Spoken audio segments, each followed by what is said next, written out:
Hi, travelers. I'm Sophie Kainer. And I am Noah Symes. We are the producers of the live show that you are about to watch. We are coming to you hot. It is literally very So hot hot. in here. It's It's so so hot hot. in this room. Yes. So you might get some nice sort of under-eye sweat We're going just like, here. we'll blot ourselves. Yeah. But we are so excited to share this show with you. Yay. Those of you who were able to attend, who might get to see it from another angle, those who were not able to attend, who will get to see it for the first time ever, and we're very excited about that. I can't believe we did it. I know. So yeah, we're recording this like a couple weeks later, so, you know, the sort of, the glow of stress has faded from our cheeks to be replaced by the glow of heat in this room. But before we show you the show, we wanted to give you a little bit of context about how it came to be. I have been wanting to do a live show of the Penumbra for so long. I mean, almost since we started, honestly. Like, before we really had an audience at all, before even people who were on the show even liked the show. I was like, let's do a live show. And everyone was like, no. And it wasn't the right time. It was... Well, to be clear, I said, yeah, someday. It's someday. It's Actually, someday. someday was So it's, yeah. Sunday. A couple of weeks ago. Yes. Yep. Oh God, I can feel the sweat. I know, Okay, I'm so carry on. warm. Anyway, but it finally felt like the right time a couple of years in, and now we have more of an audience, and people have asked about seeing the show live, and so finally, I guess about 6 months ago, we started planning it, because that's how long it takes. Yes, and I think that another reason that we really wanted to do this show is that all of us who perform on the show are theater actors. Stage That's where we actors. come from. Yeah. And so getting a chance to play these characters that we have grown so familiar with and gotten so much practice at playing over the past couple of years on stage, For the first time. for me at least, was very exciting and felt very rewarding to, you know, get to deploy all of the tools in my toolbox and not just my voice. Yes. Which I think sort of lit it up in a whole new way, which I'm excited for you all to see. But yeah, so it took us like about 6 months from deciding to do it to actually making it happen, because it's so hard to get all the actors in the same place at the same time and find a space. But we found a beautiful, perfect space for it, the Rockwell Theater in Davis Square in Somerville, and they were so good to us, and they made it such a good experience. And it was, you know, sort of an intimate setting, but like just the right size for what we were trying to do. Mm-hmm. Do you want to talk a little bit about what it was like for you and Kevin sort of adapting it to a live format? That was interesting, because we, the third time that we rewrote this frickin' episode. Yes, this naturally, the third installment is The Mask and the Murderous Hyperion Drift. Hyperion Yeah. Drift. Yeah. Yes.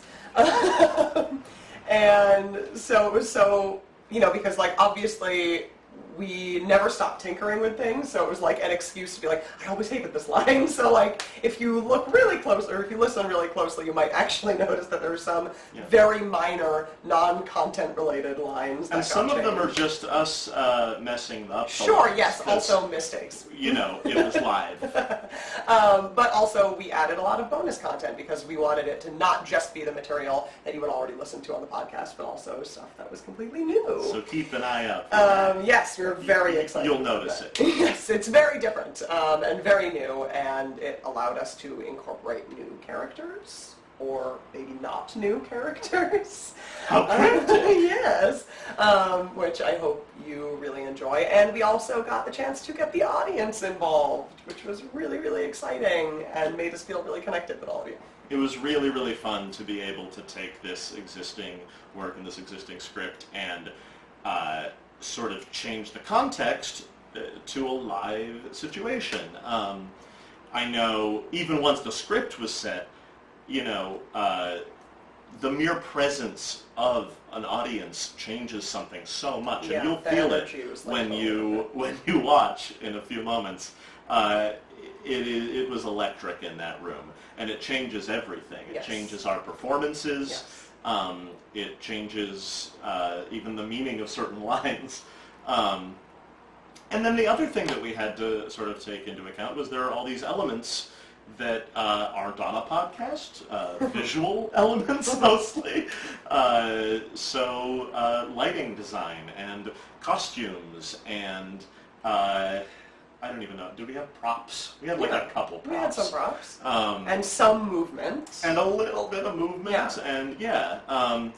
And so it was a really fun challenge also to take that on and to figure out how can we tell this same story as best we can using visual elements in combination with sound elements. And so I hope you see some evidence of that as well. Yeah, and it freed us up to, make jokes or, visual land on things gags. in a different We don't get way. to do visual Yes! gags. Which I think was very exciting for all the actors. I don't know what you're talking about. So we're very excited, as you can tell, to share this with you. Yes. We will be back at intermission for just a total goof. In the meantime, please enjoy. Enjoy the show. Good evening, travelers, and welcome. To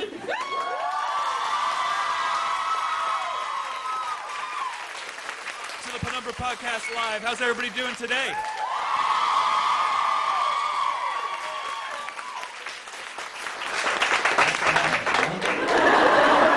I'm sorry. Let me get that one more time. How's everybody doing today?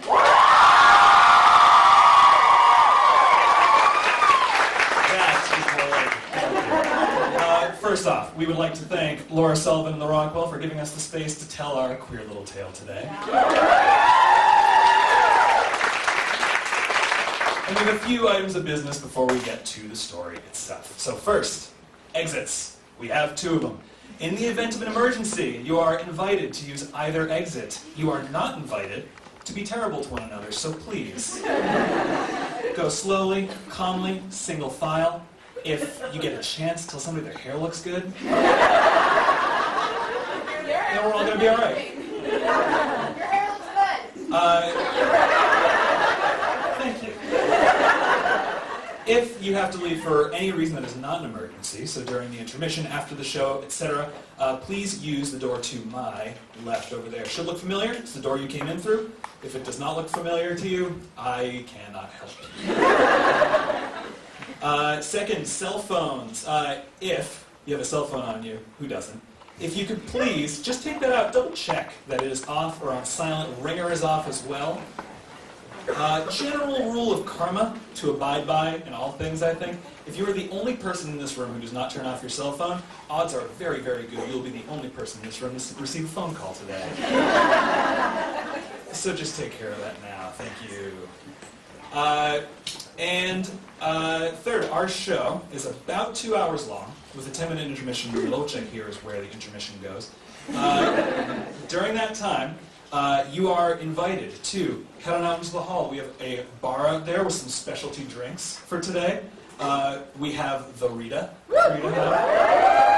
which is a margarita, and it's actually... But that is actually where the name comes from. Margarita, I mean, not Rita. Are you sure about that? Never been more positive. We also, if you want to head out there, you are welcome to ask for what the lady's having, and you can have the sort of drink that you know Steele might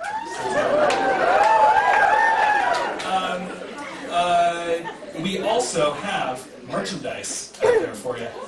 Fine merchandise for you to check out. We have T-shirts, we have posters, and we have a very special, limited edition, this live show only live show poster. Only 2 left. Check out. There are only 2 left. This seems a good time to remind you to do not be terrible to each other. Go slow. You'll make it.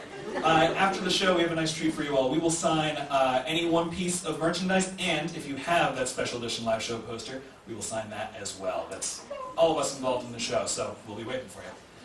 And lastly, and most importantly, we want to thank you all so much for being here. This is our first live show. We are incredibly excited to put it on. Everybody's been working really hard on it. I've seen it. It's really good, it turns out. And I know you all are going to enjoy it, so thank you so much for being here. Now, who's ready for a story?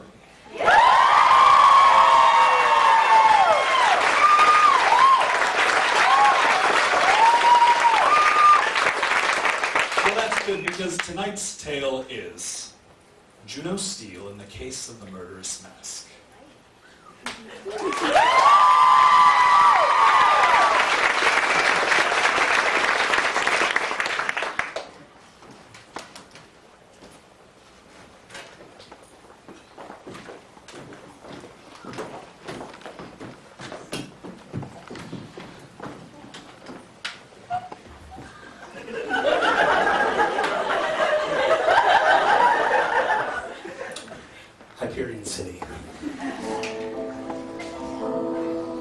Some people say it's the most beautiful place in the galaxy. The rest of us live there. It's one of those places they make postcards about, Hyperion. Hell of a skyline. Twinkling lights and neon waves below. Shimmering satellites hanging from high above. But here's the thing about a skyline. It only shows you the outsides of things. On the inside, things can get pretty messy. I was thinking about that messiness a lot the day I took the Grimm's Mask case. Probably because I was looking at someone's insides at the time. Mr. Steele! Mr. Steele! What's that weird message you got a minute ago?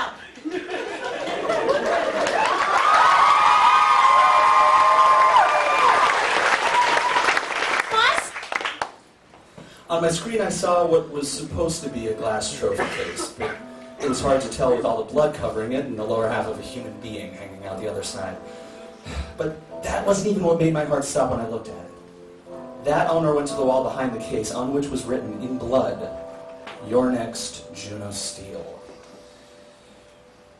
And that's kind of a problem for me, because it turns out my name is Juno Steele.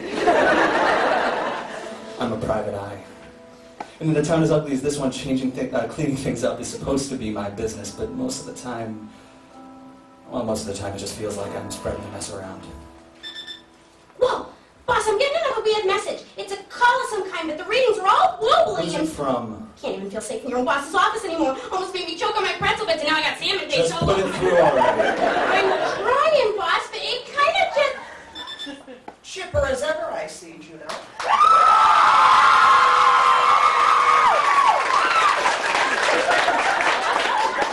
It sounds like you treat your secretary about as well as you treat your friends. Why did you by itself? Let her through, Rita. It's just Sasha. Excuse me. Agent Sasha Wire, operative for the Dark Matter Special Investigations Team. In Hyperion City, there are only three types of people. People who eat, people who get eaten, and people like Sasha Wire, who are smart enough to leave. We were friends as kids, but it had been 15 years since the last time I saw her. I had to admit the Dark Matter spook suit looked good on her. Sunglasses were the same color as her hair and the same temperature as her eyes. What's with the long face, Sasha, regretting not staying away any longer? Isn't it possible that I could just be concerned for your safety, Juno? No. Fair enough. Have you heard of the death mask of Grimmophoethus? Hey, well, all right, it's business now, okay. Wait, hang on, you mean Grimm's Mask? You gotta be kidding me. Sasha, don't tell me Dark Matters goes in for hokey urban legends. Until a century ago, Dark Matters was a hokey urban legend, Juno. Forgive us for lending them some professional courtesy. Fine. Grimm's Mask, then. Undisturbed, ancient Martian tomb gets discovered over by Olympus Mons during the filming of a Kanagawa primetime special. Croesus Kanagawa films his big, flashy expose of the excavation, destroys a few thousand years' worth of priceless ancient Martian artifacts in the process, blah, blah, blah, until he opens the ancient burial chamber of a Martian ruler, finds a death mask there. The carvings around the mask say something about who cares. And you probably should. The carvings surrounding Grimm's mask specifically state that, quote, Grimmophoethus has earned eternal rest, end quote, and that the mask is to be left undisturbed. Or else the ghost of Grimm will walk again and seek vengeance upon those who disturb the tomb. When do we get to the part about the guy who has a hook for a hand, Sasha? That's my favorite. Take this seriously, you know. Ghost story or no, all evidence points towards the fact that someone has managed to infiltrate the incredibly sophisticated security system at Kanagawa Mansion and paint your name on the wall. Your life is on the line here. Oh, that's good. I've been looking for a nice low-stakes case. I thought you would say that. Say what? Case. Not everyone looks at a death threat and sees a job opportunity, you know. Dark Matters is also willing to offer you protection. Now, I'll pass. I'm guessing your protection looks a lot like a new name in a one-room apartment out a billion miles from nowhere. Regardless, it's fortunate that you're willing to take this case. We thought it might be a conflict of interest to have you on this, but the Kanagawa family requested you specifically. Wait. Hang on, what did you just say? I thought you might be a child about this. So that's the catch. I'm sorry, Sasha, but you can keep your lousy case. I'll take death threats all day, but I'm not going to walk straight into the guillotine. Juno, they were very insistent. Insistent? I'll tell you what I'm insistent about. I'm not getting gutted by a bunch of mobsters with a TV station. Do you know the last thing Priestess said to me? No. It was a little hard to hear through the concussion, but I think it went something like, if you ever set foot in here again, I'll kill you. What in the world did you do to deserve that? Just saved his son is all. I mean, most of his son, whatever. That's okay. I'm not going back there, so you can tell Croesus and his cronies that Juno Steele is not going to be their I student. couldn't tell him that even if I wanted to, Juno. That corpse in the photograph, that's Croesus. All right, so it turns out I am interested. Either you take this case with our assistance, or you and I start talking about what asteroid you might want to live on. I hear XC2b21z is very nice this time of century. It has an excellent view of Pluto. An agent will be arriving shortly to aid your investigation. He can fill you in on the details. I'm not being followed around by some jerk in a suit all day, Sasha. Perhaps you can talk him out of the suit, but his assistance is... His name is Agent Rex Glass. I've never met him, but his record is spotless, and he specializes in issues of this variety. What, murders? The occult. So what? See you in another 15 years.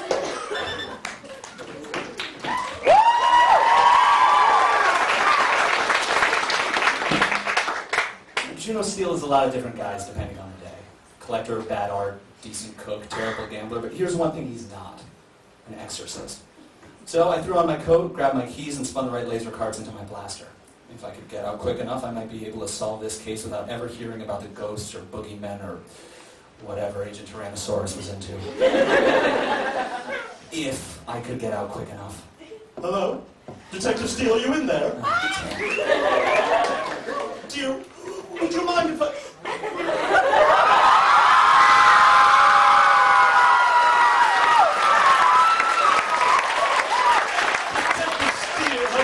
meet you at last.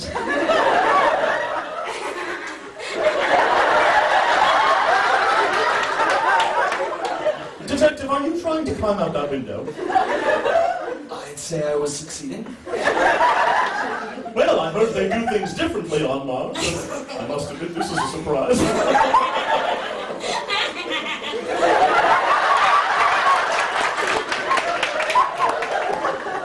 You'll have to show me your customs, Detective. Is there room in that window for two? His face was lean, but soft.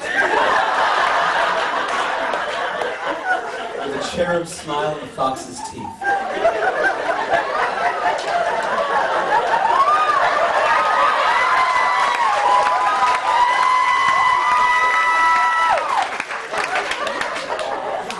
He looks like he'd be happy to see me, and he'd be just as happy to kill me if this was the show. It wasn't unpleasant, all things considered. Agent Glass, right? Only to my mother, Detective Steele. Call me Rex, please. Yeah, I think I'll pass. Rita? Oh, I wouldn't bother calling for her. Miss Rita has been taken care of. What the hell is that supposed to mean? Dealt with. Accounted for. I have euphemisms to go around. Rita, you better not lay a finger on Oh, no, nothing of the kind. Oh, hello there, Agent.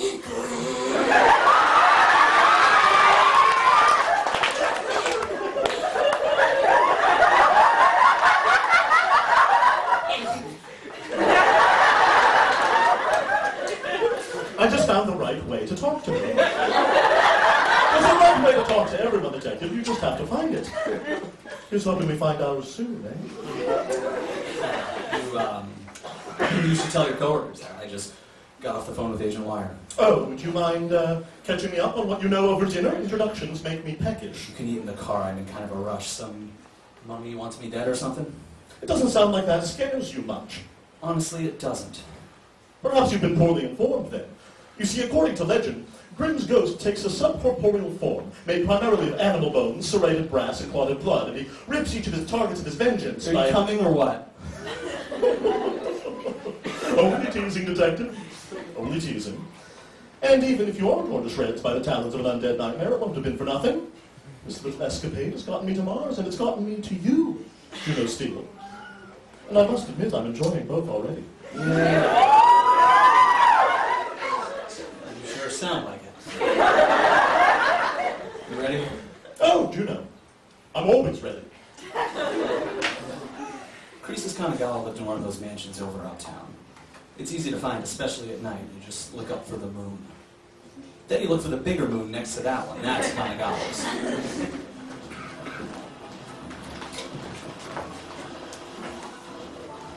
It's 8 o'clock, Mars, and you know what that means. They're just your average family. God damn it, Dad, you can't make me stay in tonight. I had plans. Cassandra, while you live in my house, you live by my rules. Now eat your vegetables, finish breaking that man's kneecaps, and go to your room. Please don't let me go. Oh, I hate you. Even if they're richer than you, fancier than you, and broke more laws yesterday than you will in your entire boring life. Man, honey, have you seen my death laser? I can't find...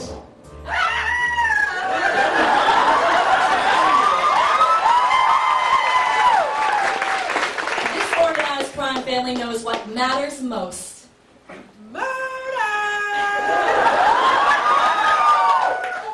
Family. Filmed in front of a captive audience, it's Catch Up at Kasaganagawa. Now streaming everywhere, always. Our victim, everybody!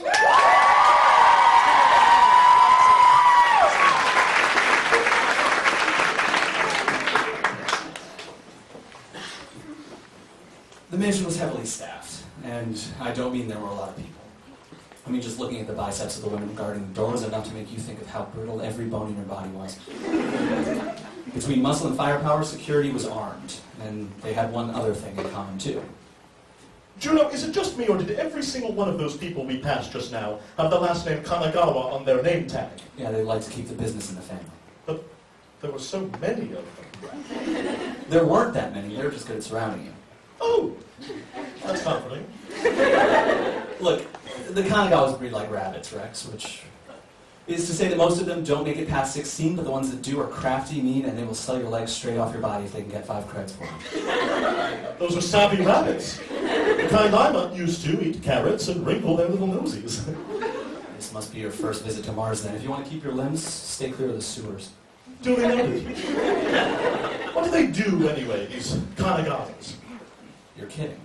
Oh, I know the broad facts. Stars of stream and screen by day, kings of the criminal underground by night, but that's all textbook. I want to hear what it's like down on the ground. Go on, regale me. Well, you got most of it, but Stars and Kings, they've been losing money steadily for a few years now. Word on the street is that Croesus was making a lot of bad decisions. Giving to charity, that kind of thing. He's gone soft, then. Lost his edge, too. As of about a year ago, he was taking show ideas from anybody who talked to him. That's why I'm in this mess in the first place. You mean, why the curse chose you? Because you gave Croesus the idea for a show? So last time I was here, sometime after I saved his son, and before Croesus kicked my teeth in, he asked me what kind of show someone like Juno Steele would watch. I said whatever my secretary leaves on. And when he wouldn't take that for an answer, and he still hadn't paid me, I said, you know what, Croesus, I think right now I would pay about 10,000 creds to watch you dig a deep, deep hole and then bury yourself in it. What does that have to do with the mask?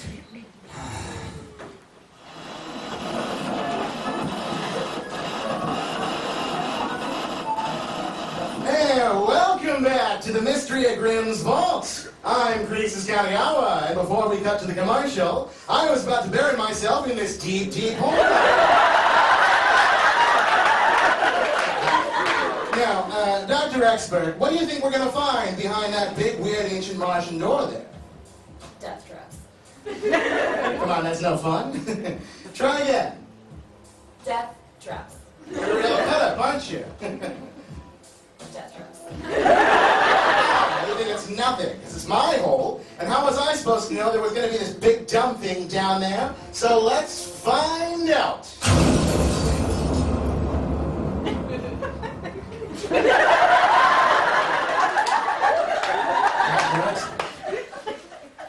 What is that? Death traps.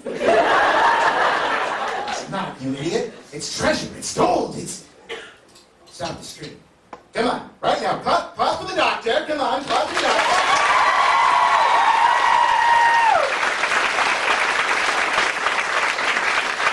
And turn off the damn cameras. See? There you go. Thanks, Doc. Stop the stream. I told you to stop the stream.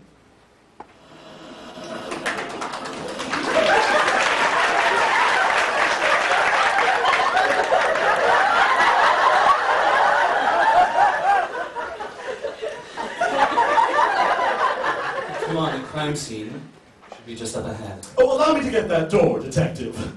Open the door. Forgive me. Chivalry runs in the bloodline. Show your heart through your deeds, Mother used to say. Keep your heart inside and I'll do the same, Glass.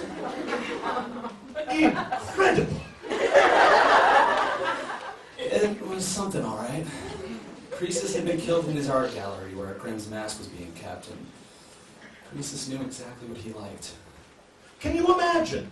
Hundreds of death masks, vaults, tombstones, sarcophagi, all staring you down. Perhaps it's where he wanted to die all alone. I don't think Croesus expected to die at all. And you, Juno? Where do you imagine yourself dying? In a cold ditch somewhere like everybody else. Oh, dream a little. Fine, a warm ditch. You don't take anything seriously, do you? You got a problem with that? No? Well, I think it's admirable. Standing up against the big, mean world and laughing. I don't really feel like laughing now. This place gives me the creeps. I thought you said you didn't believe in curses. This isn't about Grimm's stupid mask, Glass. Somebody in this mansion wants me dead. Well, dead, technically speaking. The literature suggests that the walking ghost of Grimm keeps one's consciousness alive in a state of semi-eternal The torment. literature can suggest whatever it wants, Glass, but there are no goddamn ghosts. Ah!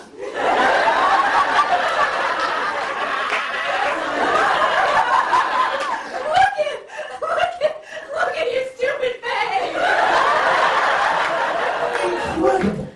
It appears the vengeful spirit has taken on physical form. And it weakens its victims emotionally before the battle. That's not funny, Cassandra. Cassandra? You mean Cassandra Kanagawa? In the flesh. Well, that is disappointing. Come on, lighten up. You never could take a joke, Juno. Cassandra Kanagawa had a style all her own. According to her lawyers, that is. There were a few hundred small-town rock stars with acid-wash hair and serrated teeth that might have claimed she'd stolen their look, but according to Martian copyright law and a few million in bribes, it was all legally distinct, and more importantly, it was very popular.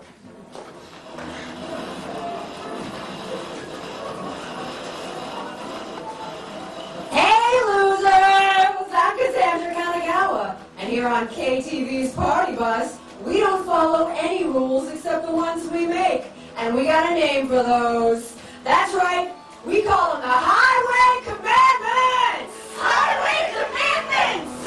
Commandment number 1, party always. Commandment 2, nobody sleeps. Highway Commandments! Commandment number 3, there's always time for pranks. Is there a problem here, officer? Afraid there is, kid. You just violated Highway Commandment number 4. Never listen to authority. Wait, are you not a police So I officer? sentence you to 2 weeks of hard living on the KTV Party Bus. Highway Commandments. Oh, please, my wife's delivering a baby. I have to get to the hospital. Yeah, things are pretty real on the Kanagawa Transmitted Violence Party Bus. But at the end of the day, we make sure nobody gets left behind. That's commandment number 5, baby! Highway Commandments! Oh, please don't bring me so tired. I just want to see my son. Let's hear it for our friends on the party bus!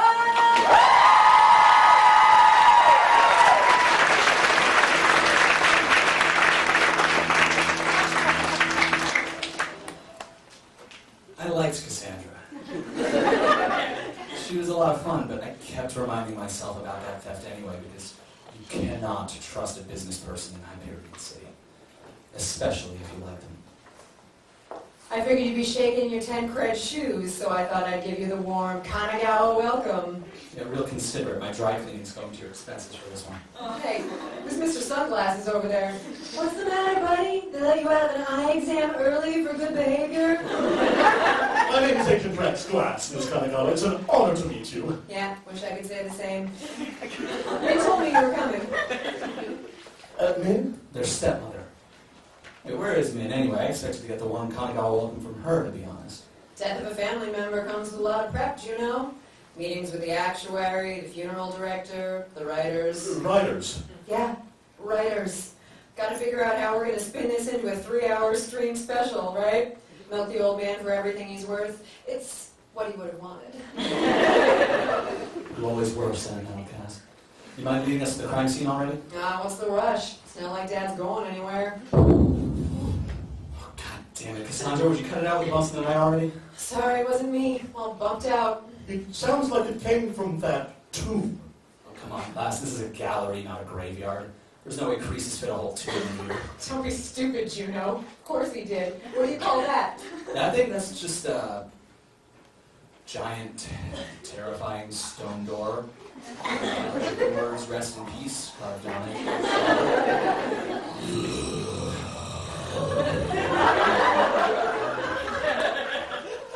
You always were jumpy. You're not even a little bit worried about that noise. Oh, no, Juno, of course I am. I bet it's just a bunch of ghosts all in a pile making a big spooky ghost face. Oh, no! Come on, let's go. But allow me to get that door. After you. You know, Glass, it was barely cute the first time, so I really don't... Quit stalling, Juno. That's right in here. Incredible! Yeah, it's quite a scene. I'm not that big a fan of it either. You're next, Juno. So do you usually get my fan mail on your walls, Cass? Don't remind me. Curses and ghosts and whatever? Too creepy. Yes, creepy. Miss Kanagawa, do you mind if we conduct our investigation now? I'm afraid we'll have to step back from the body so that Detective Steele can examine it. Me? You are the detective? Detective. You aren't afraid of the blood, are you? Okay, so really it was a lot of blood. It looked like somebody popped a balloon full of pasta bolognese in that damn case, but the glass wasn't budging, so I took a deep breath and stuck my head inside. There was something on Creas's face, but it didn't look like any kind of mask I'd ever seen. It was more like a big bronze folding chair crumpled up where his head was supposed to be. If there was a face crammed in there, it probably didn't look much like a face anymore. Find anything interesting? Just a sneak preview of all my nightmares for the next year. You haven't even seen the best part. Step aside, please. Where are you going?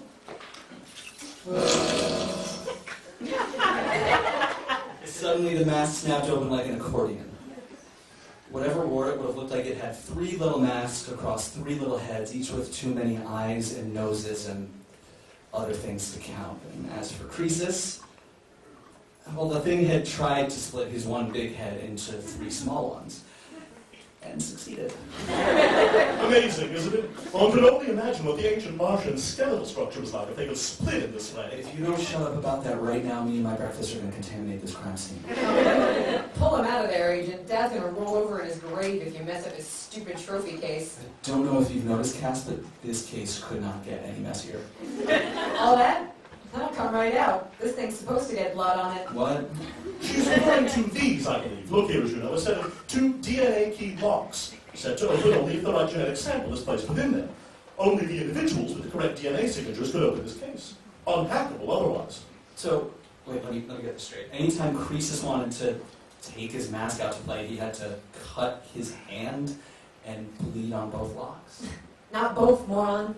Dad wanted to make sure this thing was completely thief-proof. So we got 2 that have to be opened at the same time. The left one was sent to his DNA, and the right one was sent to Cecil's. And mine. Pretty interesting detail there, Cass. You keep looking at me like that, and I'm going to knock your eyes right out of your skull, Steele. Like what? This is how I look at all my friends who have a 50-50 shot at being a murderer. You little... Miss Kanagawa, will it interrupt any of your family's plans for mourning if I were to remove the mask? I have some readings I'd like to run on it. Whatever.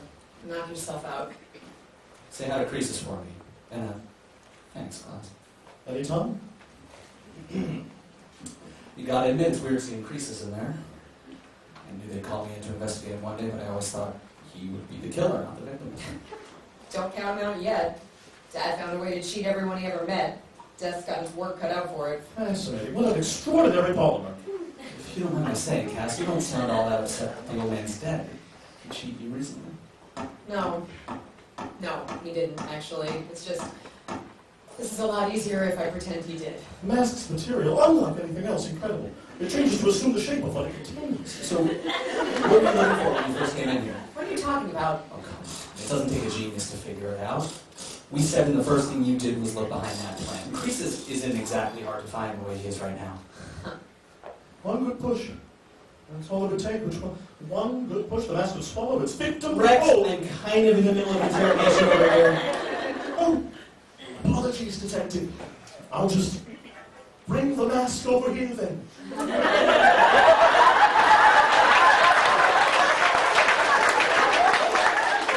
Interrogation, huh? You haven't changed a bit. Just trying to lay it all out on the table for you, Cass. You can lie to me as much as you want, but I'm going to figure it out eventually, and it's not going to look good if you start fibbing now. What the hell happened to you, Juno? You used to be... I don't know, fun. You and I called it fun, Cass, but my liver had a different interpretation. Look, I'm not saying you killed him, but I am saying you better start talking if you want to persuade me otherwise. Forgive me for trying to catch up. Look, what if I had one of those lullaby things? I hope you mean alibi, because I'm not in the mood for it. Yeah, alibi. I was out last night with my bodyguards and driver. The car has a timestamp camera feed, too. Here, I'll bring it up on my comms. The footage looked all right. Cassandra Kanagawa lounged in a stretch limo with a dozen bodyguards and room for a dozen more. She flipped forward 2 hours, and there she was, drinking in a bar with her chauffeur. Another 2 hours, and she was shouting down some poor cashier, and then another 2, and she was back in the limo. It was an alibi airtight enough to suffocate him. That about clear me? The way I operate, I'm not even clear until the case is closed. Think Cecil has an alibi like this? Cecil was here all night. Min grounded him. Grounded, what, isn't he like 30? That says a lot about either Cecil or Min, Juno. I'll let you pick which. Cecil's televised himself killing a guy before, Cass. What does it take to get grounded in the Kanagawa household? Cecil's been blowing through money like it's for sale, Juno. He got the collector's bug real bad. For like hollow stamps or something? Old torture devices, actually. Min keeps making him sell them all back, but he's grounded until he can control his wallet. Poor kid's not going to see the light of day until he's ready to retire. That's good news. I always thought the world would be safer with Cecil locked up. So what were you doing last night, Cass? You looked pretty upset with that cashier. Shopping around for interstellar haulers, if you gotta know. Spaceship. A spaceship? This doesn't have anything to do with that big project of yours, does it? You remember? It sounded like a hell of a show. This isn't gonna be a show. Cecil has shows. Dad has shows. This is gonna be art, you moron. Documentaries across every habitable planet in the galaxy. A project so big, nobody's ever tried it before. I'm gonna show everyone how people really live. Show them there are places that aren't like this city. Show them how many ways people have figured out to be people. Yeah, that's right. Last you told me your dad wasn't going to let you do it. He said it'd never make any money. Still probably won't, but he changed his mind, I guess. We had enough in the budget for one new show, so Cecil and I were going to each pitch one. Cecil's was good, too. Would have more than made up for all his stupid torture machines. But Dad could tell how much this meant to me. He told me I could... I think I'm done talking now, Juno. Fair enough. Just one more question. Do you not get what done talking means? What are you looking for in here? I don't need to answer that. You have my lullaby, that's enough. Could be, but I'd like to know for sure. Trust me, Juno, there are some mysteries you don't want to solve. Some things are just personal. Maybe. Why not tell me what you were looking for, and then we can discuss which category this one falls in? If you want to know, you'll have to get a warrant and a brace for those broken ribs. Which broken? Those broken ribs. Later, Juno. Good luck with the whole death curse thing. Hey, wait a second. At least tell me where we're supposed to find Cecil. He's probably in his stupid workshop. Where is that? Remember those creepy tomb doors in Dad's collection? You're kidding. Have fun in there. Just be sure Cecil's big machines don't get you first. After all, there's a monster on the loose. Woo!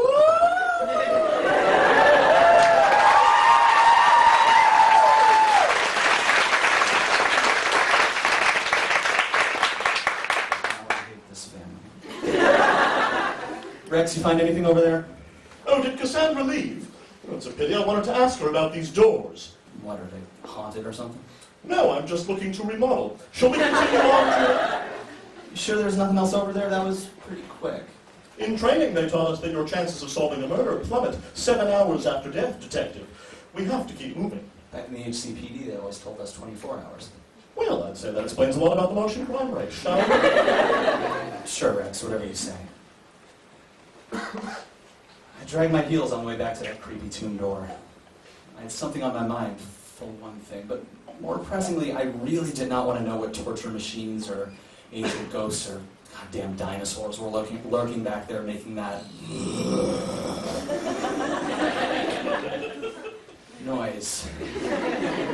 This doesn't look like an abandoned tomb so much as an abandoned spaceship.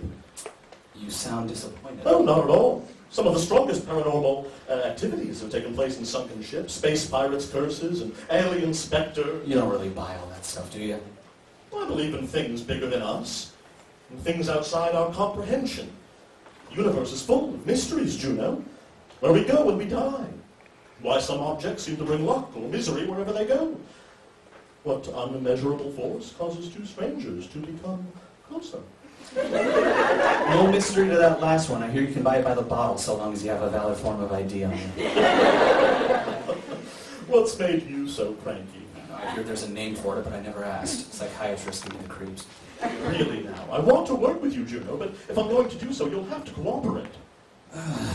Look, last time I did a case for the Kanagawas, I messed up, okay? I did something really stupid and they've wanted to get me for it ever since. Which was? Yeah, no, we're not getting into that. You're worried that this is a trap, then? I thought that was pretty clear. Well, allow me to alleviate those fears, Detective. It is definitely a trap. Would you look at that? My fears just up and disappeared. Rex, really top-notch secret agents. It's simple. Cassandra was far too willing to allow me to tamper with the crime scene. Min has invited you into her home and sent her daughter to you, but she herself was nowhere to be found. Absolutely everyone has been leading us here, to this hallway, with those horrible noises. Case in point. It seems absolutely certain that they all want us to come here, to where Cecil is. The only question is why. Or if they even have the same reasons. Does that sound like it's getting closer to you? I would certainly rather not find out. Damn it, there's nowhere to hide. I wouldn't be so sure of that. Now, if I recall correctly... Lass, this really seemed like the time to give the wall a massage. Just a moment. Aha! Quickly, in here. What the... Now!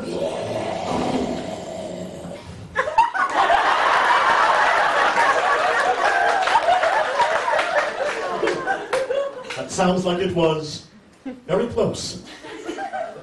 Hey, Glass. Mind telling me where the hell this secret door came from? You got some classified door-making gadget hidden in that coat? No, those aren't available until the clearance level above mine. But a good agent never goes into a job unprepared. When I read about the Kanagawa's reputation, I took the precaution of memorizing the floor plan to their mansion. You don't say. You can tell a lot about the denizens of a building from its floor plan. Houses are much like the people within them, all hold secrets, twists, and turns.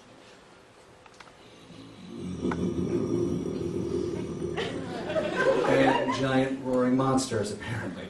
Sounds like it's right outside. What the hell are we going to do about this thing? Oh, nothing at all. That is not what I expected. If we open the door, it will find us and likely kill us. If it opens the door, the very same. is maybe difficult for an investigator to swallow, but there are some things one should not investigate.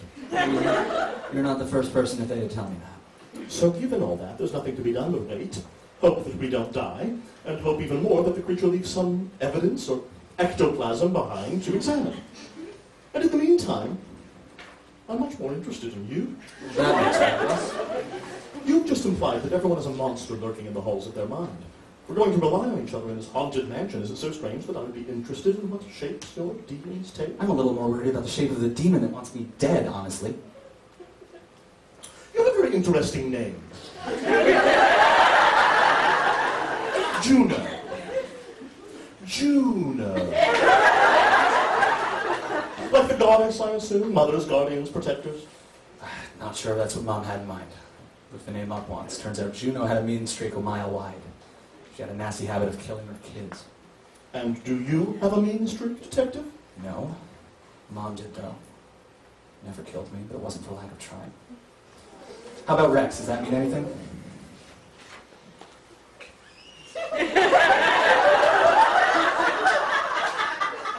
Look at me, Juno.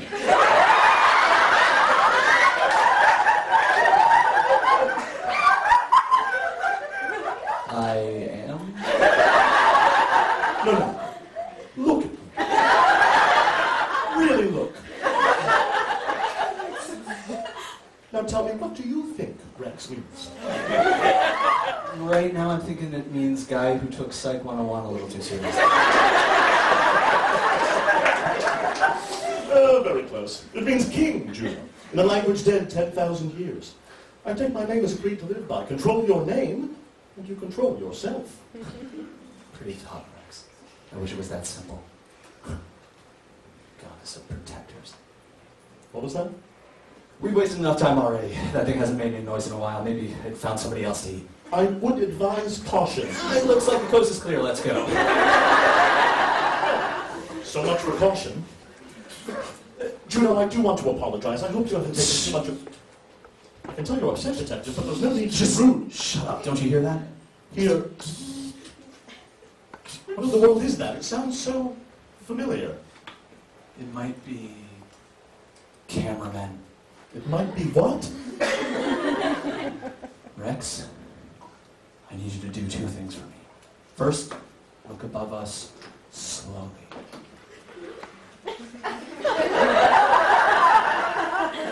Detective, Yeah. is that a man with a camera for a head hanging from the ceiling? By a broad definition, yeah.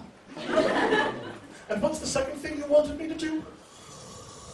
Run? What in the world is that thing? It's a cameraman. One of Cecil's goddamn genetic engineering experiments. You mix up a DNA cocktail from all the biggest, fastest, meanest climbers in the animal kingdom, then replace its hands with grappling hooks and its head with the best cybernetic video camera money can buy. You've seen these before and you didn't recognize that noise?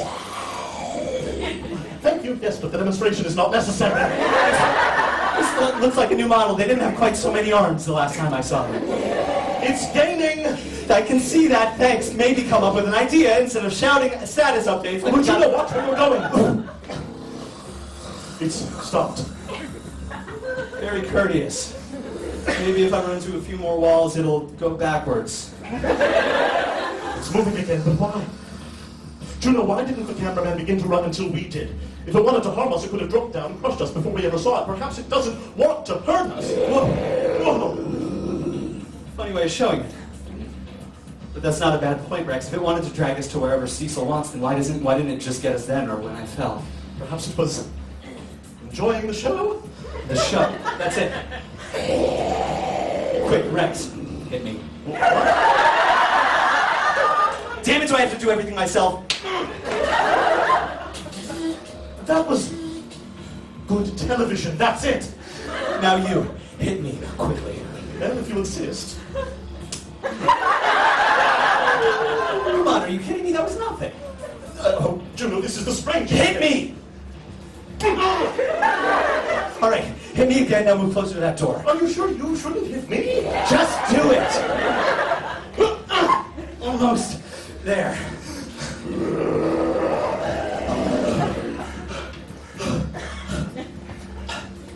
Well, That was exhilarating.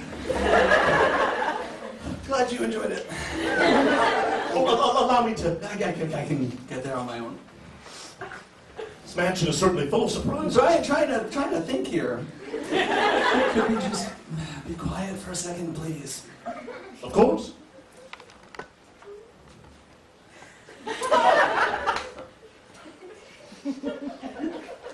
I wonder where we are now. It's so dark in here, but from the sound of it, the room is very large. And these chairs are very strange, right? Such an odd design, but from the look of it, they appear to... Oh dear. What now? Didn't Cassandra say that Cecil had been collecting ancient torture devices? Yeah, but he sold them all off. Because, well, I don't know how to break this to you, Detective. These chairs appear to be, Oh, what the hell? The chairs have locked us into place.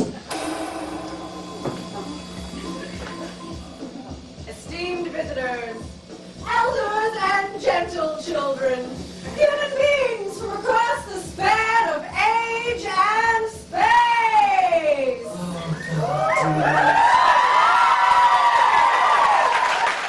Tonight, for your viewing pleasure, a private investigator and a special agent, two experts of the quick escape, will attempt the most deadly feat to ever air on stream. We will. They've avoided the beast of the halls. They've avoided my mother. But can they avoid the throne of spinning blades?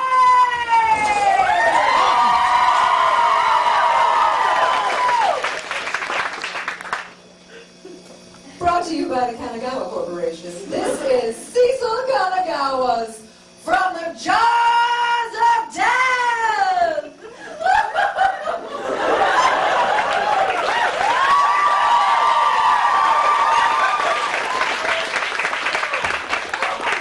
Hi, June Bog. Remember me? Did I remember Cecil Kanagawa? Of course I did. Because if, like Agent Glass said, everyone's mind is a building with monsters inside, let's call Cecil's a demon's apartment complex with room after room of narcissism and sadism and all the isms that should guarantee you a lot of personal help. Instead, it got him the most popular entertainment network on Mars. Do you have a plan, June? Cameraman, it's showtime. In the light of the room, I could see him now. Half a dozen cameramen clambering up onto all those nightmare sets in Cecil's playground with spikes and blades and brand logos. All their lenses were trained on us. Juno, I asked if you have a plan. Just one. Bust out of here and bust Cecil in his twisted little face. Very helpful. And until then? Only one thing to do, Rex. Smile for the camera.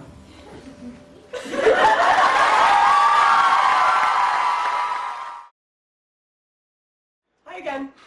Hello Still us. again, travelers. It's intermission.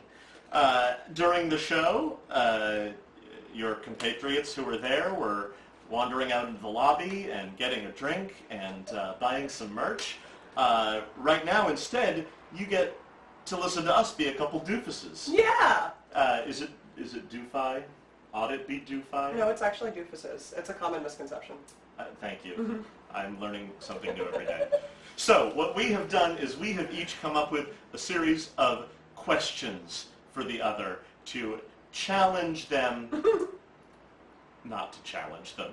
There's no I challenge feel like involved. it will be a challenge for me. All right. Well, we're calling this Juno Steel Lightning Round Questions. I guess, yep. We're that's what workshopping it. We're calling workshopping. Working title. All right. Okay, and we Here we haven't go. seen each other's We haven't seen these questions. so We're this gonna- is a surprise. Fast as we can. Here we go. Oh my god, okay. What's Rita's favorite snack? Oh, chocolate covered something that shouldn't be chocolate covered. Chocolate covered. Oh no. I was gonna say popcorn, but that's a real thing, right? Probably, yeah. Chocolate covered, oh no. Is that your answer? Probably. That is what she says every time she reaches for it because she's supposed. Yes. Okay, my turn. If you were going to play a role in this live show other than your own, which one would it be? Rita, and fun fact, there is an alternate universe in which that happened, because very early on when we were casting just amongst ourselves for the original iteration of the first Juno Steel, I almost cast myself as Rita. I didn't know that. Yeah, before This I is thought that news of to it. me. Yeah. So Oh I my could have God. been Rita. How terrible would that be? I will never, the world will never know. Okay, go. Fill in the blank. My name's Juno Steel. I'm a private blank. Person, he just likes to keep to himself.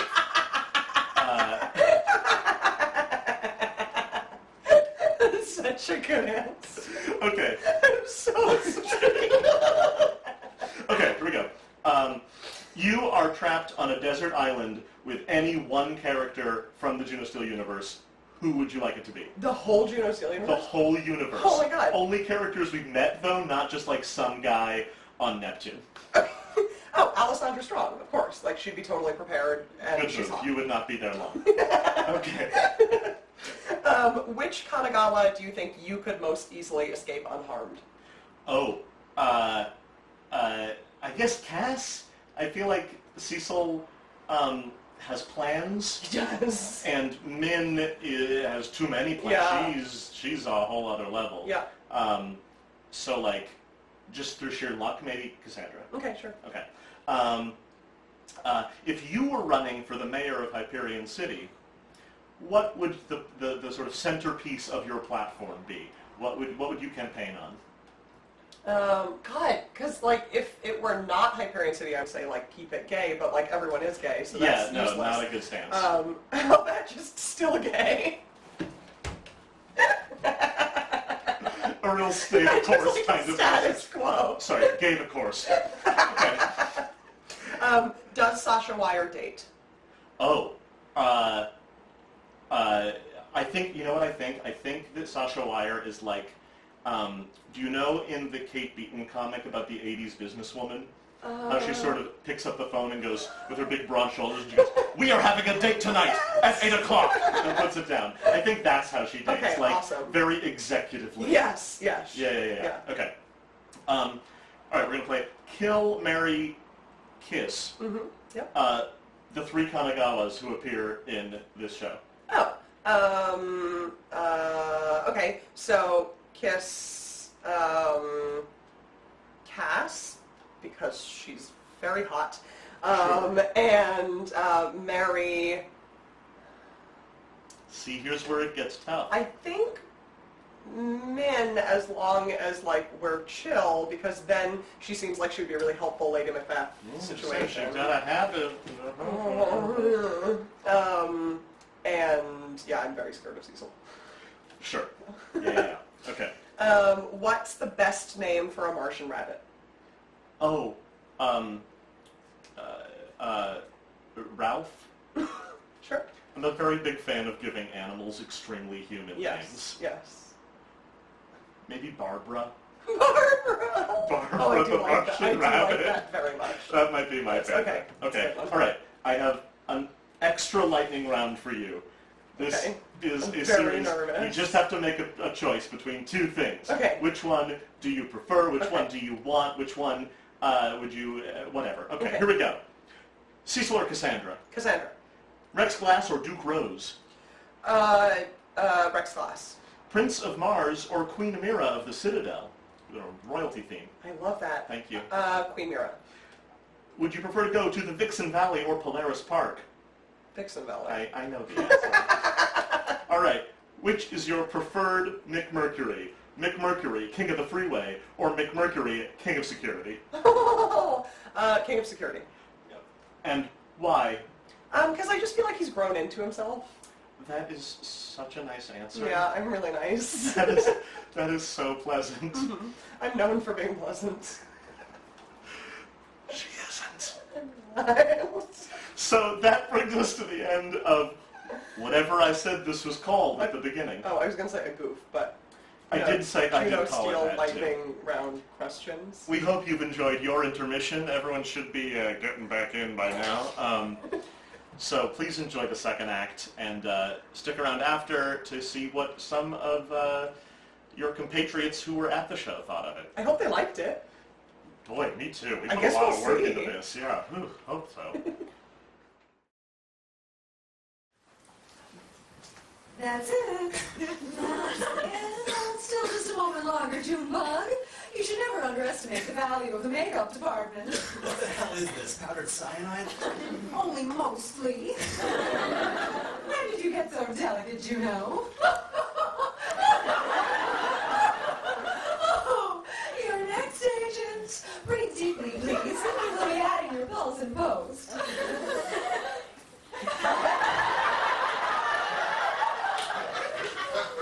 A galaxy of bulbs, as hot as suns, surrounded us. In the distance, half a dozen cameramen, their lens flashing, their hulking, mutated chests heaving as they clung to a forest of torture racks and adamantium maidens and laser guillotines. But from the looks of it, the most dangerous thing in the room was the one I was tied to. The throne of spinning blades, which was said to spinning blade us into 1,000 pieces. Just your typical wholesome family entertainment in Hyperion City. My, that is a potent blend, isn't it? It's the very best on the market. And I should know, agent. I invented it. This isn't going to work well for you, Cecil. What the hell is that? Lip stain, Junebug. Pucker up. Hey, back off. The man smearing Technicolor neurotoxins onto my face was Cecil Kanagawa.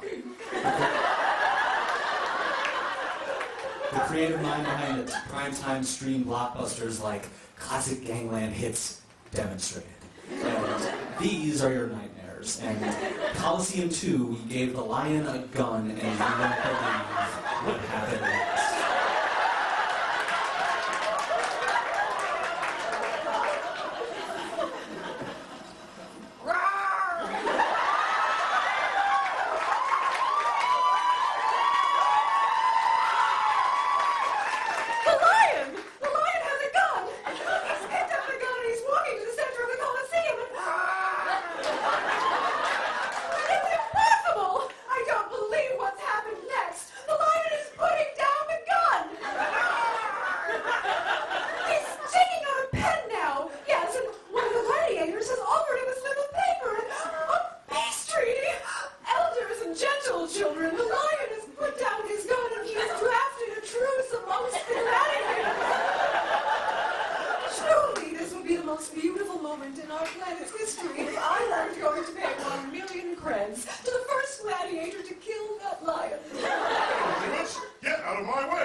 Cecil was the natural conclusion for when you gave a mad scientist a spotlight and a near unlimited budget. Actually, you know, that's not quite true. Cecil wasn't mad. He was much worse than that. He was a genius. Be sure to look to the cameras, friends, or we might have to do a second take. Recording a pilot live is a fool's game. You never know what might go wrong. Ah, I see. Then you're filming us ahead of time just in case one of us is hurt during this game.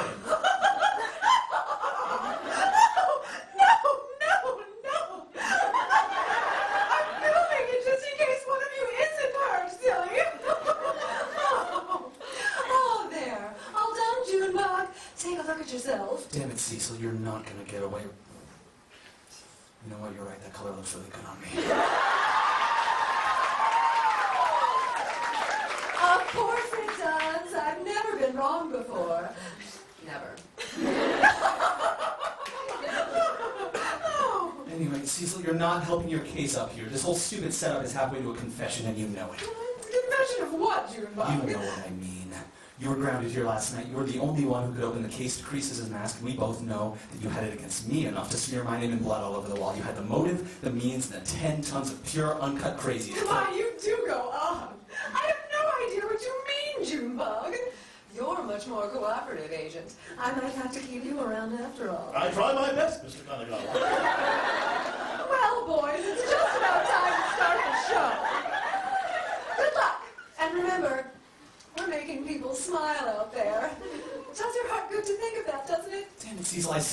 life, and this is how you thank me? Oh, you did!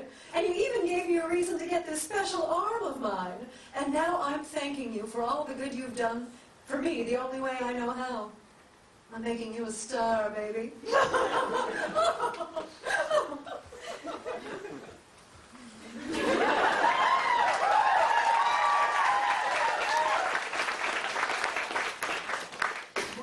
Well, we're probably dead. Speak for yourself, Detective. Cecil said he wanted to keep me around. He didn't mean alive. Oh. Places! Cameraman, filming begins in 1 minute. Juno, would you mind if we shifted slightly? I would rather the cameras didn't catch my face. You think I want him to see mine? Clients aren't going to be thrilled about a private eye made public. How do you think Dark Matters will feel about a secret agent who can't stay a secret? Look, if you want to keep your face hidden that badly, then we need to get Cecil from uploading that footage. Take down the cameraman. Or better yet, take care of that transmitter in his cybernetic arm. Now you're talking. The only question is how the hell are we going to do that? You have a blaster on you. No, but I got one off me. It's over by the door. The strap's on my chair. Cut the holster before the cameraman dragged us over here. Well, then we'll just have to get creative, won't we? Get out the popcorn, Rex. The show's about to start. Welcome back, viewers. This is From the Jaws of Death. And I am your host, Cecil Kanagawa.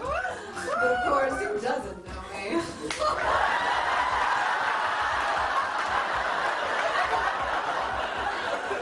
Now let's meet our contestants, shall we?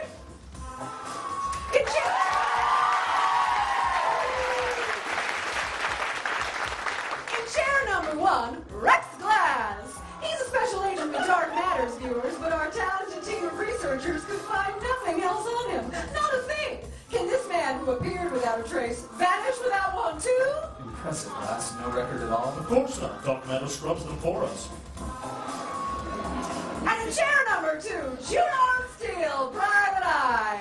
Detective Steele has lost just about everything a person can lose. His career, his friends, and even his own brother. Doesn't it just tear your heart out?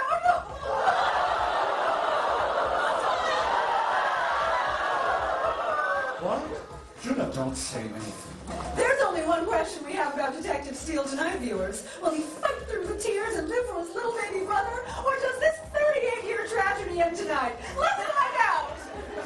Now, here are the rules. Detective Steele and Agent Glass are chained back-to-back in the throne of spinning blades. This classic piece dates back to the fascist renaissance of the 25th century, friends. And our contestants had better watch out. Those blades are made of genuine venom brass, and boy, are they sharp!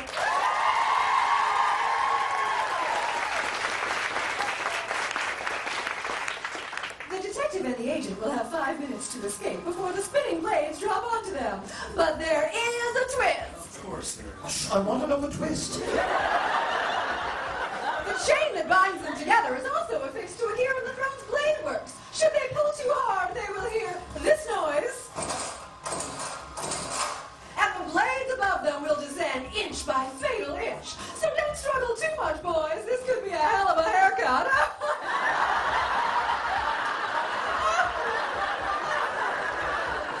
Well, contestants, are you ready? No. Good.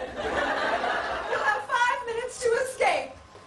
From the Jaws of Death! Starting now! People on Mars really take their entertainment seriously, don't they? What spectacle! Well, cooperate and maybe you'll live to catch the rerun. You got any plans?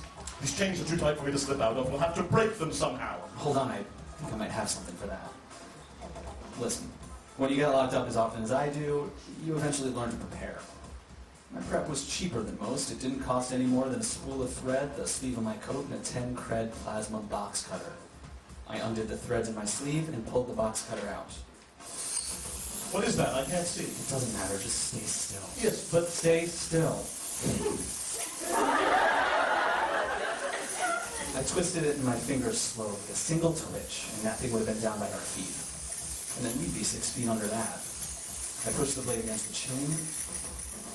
Damn it, it won't cut through. careful where you put that, Juno. I didn't mention that I couldn't look at the cutter, the chains, or either of our hands. Maybe I should have. He might have been more ready. Ah! He pulled away his hand and my plasma cutter along with it.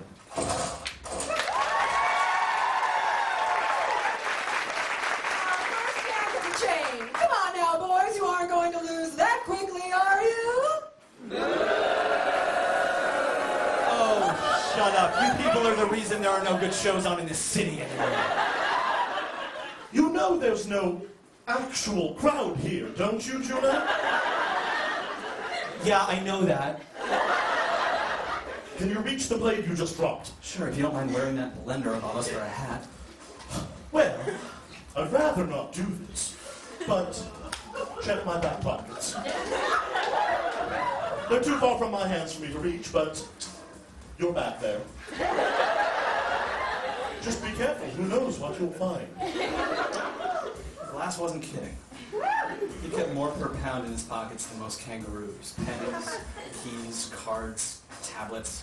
Ow. Oh, what now? You keep shards of broken glass in your pocket? Something just pricks me. Only 2 minutes remain. What do you say, viewers? Should we make this a little more interesting? That's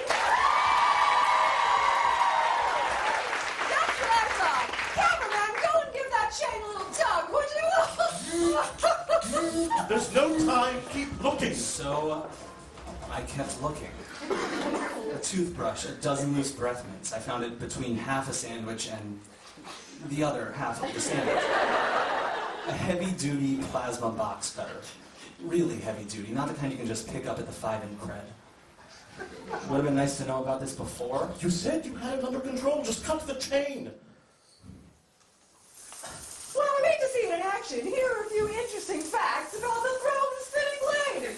Invented That's in one. 2432 by Gustav Hopper. Quickly, detective. It was originally intended as a function. The cameramen are coming closer. Clean device. Better suited to the operating room and these public. It's done. Go. Go. I'm sure Dr. Gustav would be delighted to see these two escape from my device. How?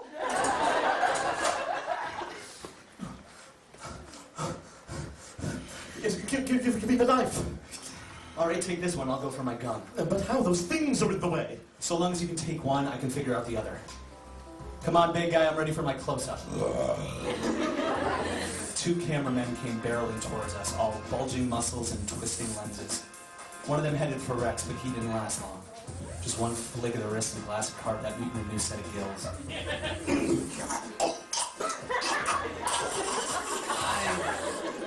I didn't like to look at blood, so I didn't. Luckily, ape number 2 loved the stuff, which meant he was too distracted to look at me. You look a little tired there, buddy. Why don't you have a seat? I grabbed the gorilla by the shoulders and flung him into the throne of spinning blades. Rex, pull the chain. My pleasure. Cameraman, what are you doing?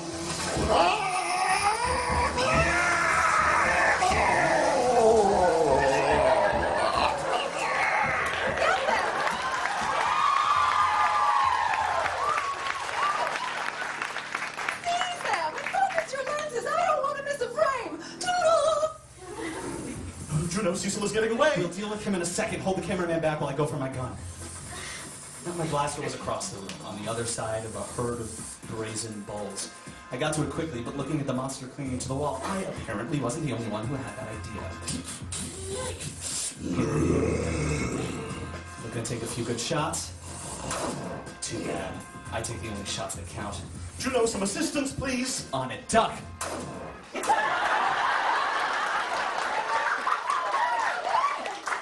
Incredible. A laser straight from each of their lenses. Top-notch sniping, detective. Yeah, I'm amazing.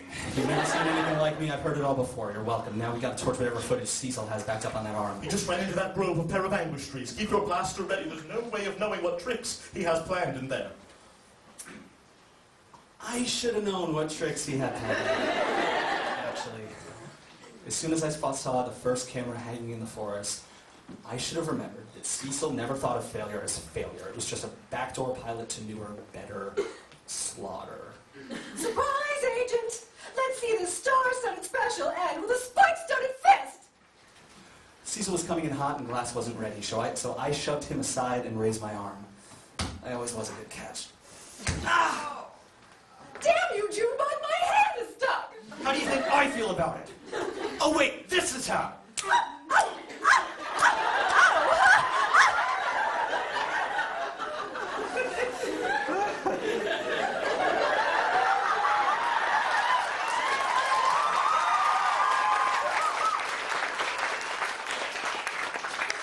Yeah, I punched Cecil for a while. It was pretty great. Then, after about a dozen or so auditions as my speed bag, the twerp finally hit the floor, and his claw did too. Well, it appears your show has been cancelled, Mr. Kanagawa. And unless you'd like me to press my foot harder on your just impossibly skinny throat, you're going to sit still while Detective Steele takes care of your recording operation. You know? Very good. My arm! You have no idea how much that cost you. Oh, stop it. I didn't destroy your arm. I just blasted its data drive. Well, could you? It would be exactly the kind of thing to bump us up in the rating. Enough showbiz talk, Cecil. Your dad's dead. You did it. Just confess already, and then tell me where you keep the painkillers. What did you say? Get off of me! Get off of me! Well, what was that about, Daddy? Oh, don't play dumb.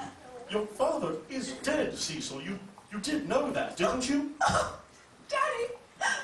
Dad!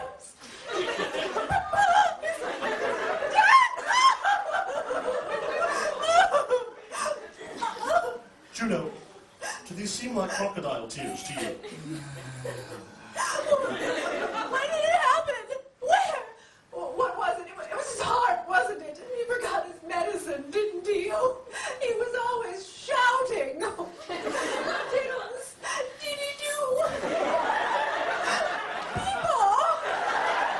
Dad! Detective Steele and I are here to investigate the murder of your father, Cecil. Why did you think we were here? I thought Junebug was finally going to be on my show! Give me a break. You wanted revenge and we both know it. Revenge? Never! Why, Junebug? You're my closest friend. Well, second closest after Dad. No way. Last time I was in one of your stupid shows, you lost your arm. And the ratings were gone. Yes, I admit that designing a program around the premise that I had been kidnapped by mobsters was not very safe. And of course, it was even less safe to hire real mobsters for the roles. But you were amazing, Junebug. A real star.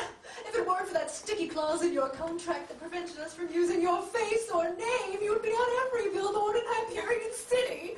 People have been begging to know who you are, so when Min told me you and Agent Glass were coming, I just assumed... Min, your stepmother. But if she told you that, then she... Shh, let him talk first. Right? Excellent judgment, Detective. She came by with some scheduling papers this morning, but I asked her to sign them for me. She can do our signatures so well, and I didn't think it was important. I didn't listen, or maybe she didn't say. I just didn't know. All right, Cecil. All right, let's say you didn't know. Let's say you really didn't kill Chris. Oh, Daddy! Yeah, that guy. There's a lot of evidence that doesn't line up if that's the case. Like, the case. The one your father kept the mask of Rimbothuthis in? What about it? It was open, and you and Croesus are the only ones who could have opened it last night. What? I couldn't have opened the case last night. I wasn't even in the mansion. Yeah, nice try, but we've got the footage on you. Records say you're grounded, plus you never left this place in last night's security recordings. Oh, the security. Oh, you flatter me. I knew my disguise was good, but to slip past Junebug Steele, private eye. Disguise? You saw Cassandra leave the mansion, didn't you? Thought you saw, rather. That's you? We've been doing it for years, Juno. It became a little more difficult when I lost my arm, but that's nothing a little latex and some spray paint can't fix. Here, watch the footage on my comms. I always record myself coming out of a disguise. I so love a transformation. Juno? Damn. That's really you, isn't it? Convincing, no? Cassandra does the prosthetics very well. If you look closely enough, you'll see I even took over a few episodes of her shows for her so she could play in those silly documentaries. So Cass was here last night, and she could have opened the case. Case? Daddy! Juno, are you alright? Shouldn't be too surprised, I guess. Things were almost looking up for a minute there. But I guess Cassandra was right. There are some mysteries you really don't want to solve. I suppose so. Should I call the HCPD for Cecil now? Ah, don't bother. We probably signed a liability agreement on our way into this nut house. Isn't that right, Cecil? Of course you did. Let's just go, Rex. I'm so sick of this family, I feel like I'm gonna pass out. That may be the blood loss talking. Junebug, on your way out, could you just make sure the camera up there is facing me? I needed to catch my makeup running. Juno, Agent Glass! Yeah, that is kind of a lot of blood, isn't it? Let's take care of that first. Cassandra can wait. Junebug!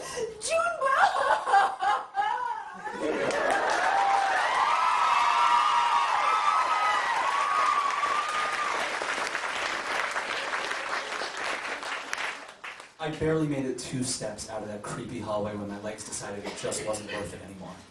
Luckily, Rex got to me before the floor did. Oh, careful, Juno. Are you all right? I'm doing fine. How are you? Why don't you sit for a minute, detective?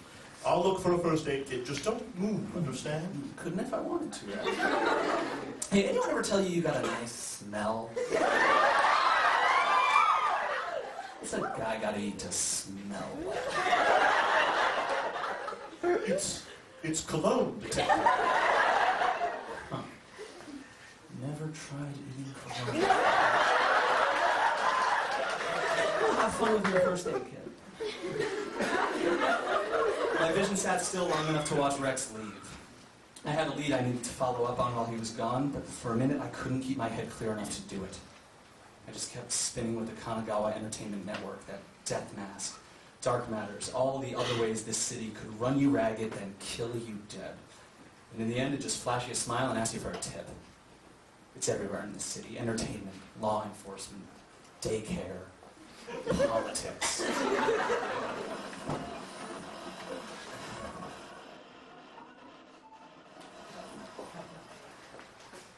Oh.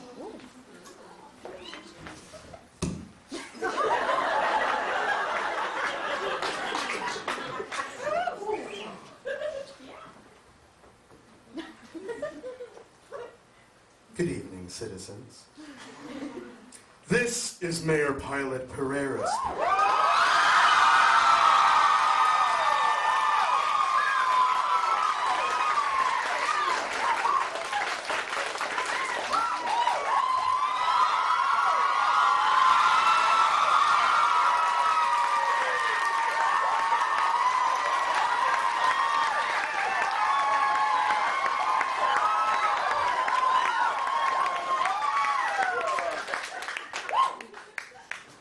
Coming to you with the most important message of our times.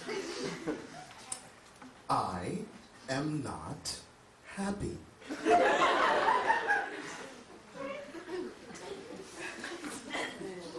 Regulations. That's what everybody has been wasting my time with lately. Suddenly everybody wants rules, like we're all 6-year-olds tattling to teacher. Mix Pereira, you shouldn't be allowed to sell books straight out of schools. Mix Pereira, you shouldn't be allowed to outlaw healthcare to your business rivals.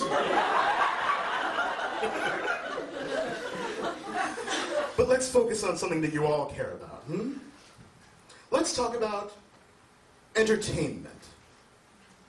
Because I've got a ring of protesters outside my window right now, waving around tacky signs that say, "Don't let kids sign up for blood sports."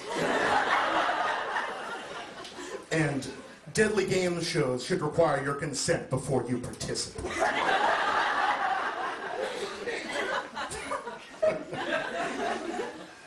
Now, I'm not worried about protesters, okay? One phone call and they're gone.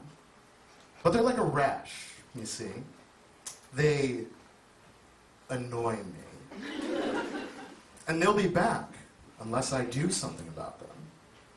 So I'm only going to remind you of this once. You elected me because you were scared. Because your city was overrun with crooks. And you needed someone who thought like them on your side. You voted to leave it to the pilot. So leave it. Or my next phone call might be about you.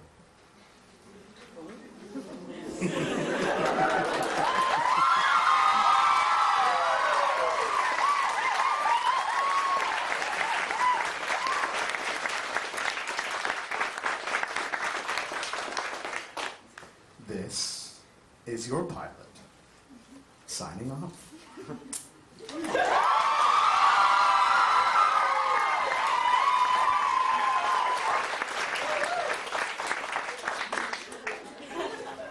Hyperion City. Some people say it's the most beautiful place in the galaxy. They don't tend to stay alive here very long. So I got on the comms and made my call.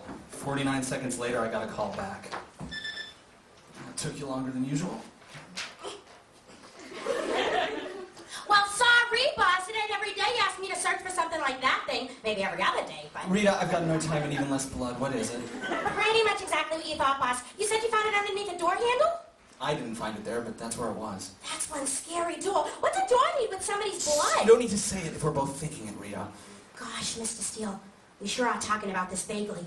You speaking in code or something? Oh, ow! Are you surrounded by super spies? It's worse. Entertainment executives. I better whisper then. What? I can't... I said I better whisper then! Sure, Rita. I just need you to do a little more research for me. But Mr. Steele, the commercial's almost over! Make it quick then. I need you to find whatever you can. Never mind. Gotta go. But boss! Are you all right, Juno? It sounded like you were talking to yourself. Just making sure my will's in order. You won't be dying here today, Detective. Dr. Glass has everything he needs for a successful operation. Stitches, disinfectant, hacksaw, bionic arm. Not funny.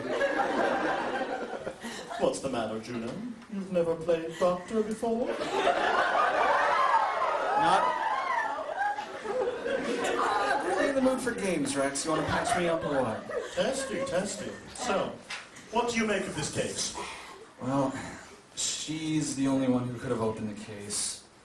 She was here last night. She lied about it. Yeah, it all looks pretty open and shut, doesn't it? You don't sound satisfied with that answer. I'm not. There's something else going on here. At least one something. Damn it, I just gotta figure out. Don't exert yourself. We still have time. Juno, about your brother. Stop. I apologize if I pried. I didn't realize the topic would be so personal. Look, Rex. Remember how I said my mother never killed me? Yes. Well, my brother wasn't so lucky. I'm so sorry, Juno. I'm not telling you so that you'll be sorry. I'm telling you so you won't ask me any more goddamn questions about it. Just drop it, all right? It's done. It's over. Of course. If that's what you'd like. Now, hold still. The stitches come next. Shh. Almost there. And done. Wow. That was fast. I'm a man of many talents, Juno. I bet you are.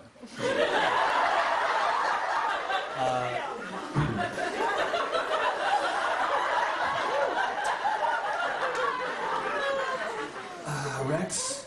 Juno. Where are you going? After this case, I mean. Oh. Dark matters never keeps me in one place for very long, I'm afraid. As soon as the curse on Grimm's mask has been disproven, I'll be off on the interstellar breeze after some other imaginary spirit on some other planet. Why do you ask? That wasn't an invitation, was it? Don't read too much into it. Oh, don't get cranky, Detective. We still have this case, after all. Who knows what we'll tangle ourselves up in before the day is done. Yeah, still have, still have a few leads to follow. Yes, Ming, for example. She seems to be the name on everyone's lips today, doesn't she? And yet she's nowhere to be found. Right, yeah, something's going on there. Do you think she killed Croesus? No, big messy death like that is not her style. She's Croesus' second wife, and there's good money on the theory that she opened that position herself. But that job was so clean, it took 5 experts just to prove that the woman was dead.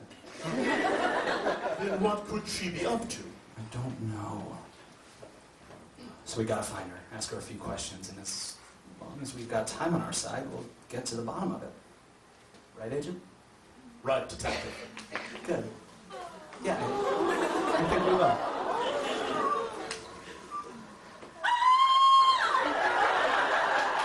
What in the world? It came from the mass display room. Come on and get your knife ready. Where the hell is it, Min? I know you have it. Cassandra, I have no idea what you're talking about. Juno, god damn it, you have the worst timing. So long as we had the time, I said. Why the hell did I have to open my stupid mouth? Cassandra stood by the masked case, gun in her hands and wildfire in her eyes. Pissed enough to do something dangerous, scared enough to do something stupid. Closer by, Min Kanagawa, the shadow behind the Kanagawa Empire, looking cold and smart and scared, but not nearly scared enough. Only Min could still look like she ran the world with a trillion volts of laser fire pointed right between her eyes. Detective Steele, it's lovely to see you again. Min. How do you do, Mrs. Kanagawa? I'm Special Agent Rex Glass with Dark Matters. Juno, you mind teaching Agent Shades over there how to read a room? Yeah, maybe save the schmoozing until after we stop a murder, Rex. Oh, yes, good luck, good luck. Cass, put down the gun. This doesn't end anywhere good and you know it. Do I, Juno? Do I? Because I remember a string of stream specials between the ages of 15 and 25 that suggest I've got real bad impulse control, and I think I'm feeling a relapse coming on. Isn't that just the way with children? You can bring a horse to a therapist, but you can't make her take antidepressants. Shut up! This doesn't look good, Julie. I know.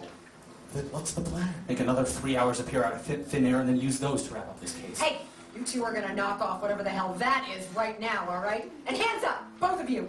All right. Hands up. You got me. You're damn right I got you. All right, Agent Glass, unless you want to be able to see the wall through Juno's forehead, you're going to go over to that woman and check her pockets, bag, everything. Cass? Did I ask you to talk? Has anyone ever asked you to talk? Shut up! Yes, Cassandra, right away. Please excuse me, Mrs. Kanagawa. Not at all. You're looking for a piece of paper, Agent. You'll know it from my father's signature at the bottom and a lot of broken promises above that. What promises, Cass? There. You believe I'm serious now? No, but that face back there sure does. You're just asking for it, you know that? I should do Mars a favor and plug a laser bolt through your stupid skull right now. Maybe you should. Don't test me. Not a test, Cass. Either shoot me or you don't. You smuggle! Cassandra, I've completed my search of your stepmother's belongings. But But what? Give me the papers already.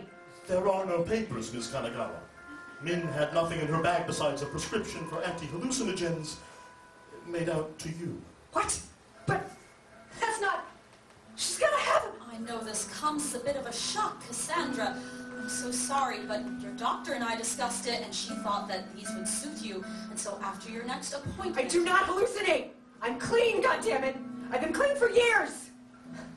I saw those papers in there. I know you have them. Nobody else could have taken them. What papers? If you ask one more goddamn question, Juno... You're not going to shoot anybody, Cassandra. I know that about you because I know you aren't a murderer. Some people got it in them. You don't. Yeah. This is a trick, isn't it? Another Juno Steele original. You think you're real funny, don't you? I don't joke, Cass. The universe does it for me. All right, clown. Put on the red nose and let's talk. Tell me what happened last night. If I like your answer, maybe I'll let you go. Hell, maybe I'll let everyone go. Mind if I confer with the agent for a second? I'm going to need a specialist in horror shows to suit this one out. You know, I think I do mind. I think I mind a whole lot. And so long as I got this gun in my hand, everyone minds what I mind. Got it? You'd better listen to her, Juno. One never knows what Cassandra will break when she gets like this. I looked at Glass and his eyes were waiting for me. They said a lot of this to me. Like that, yeah.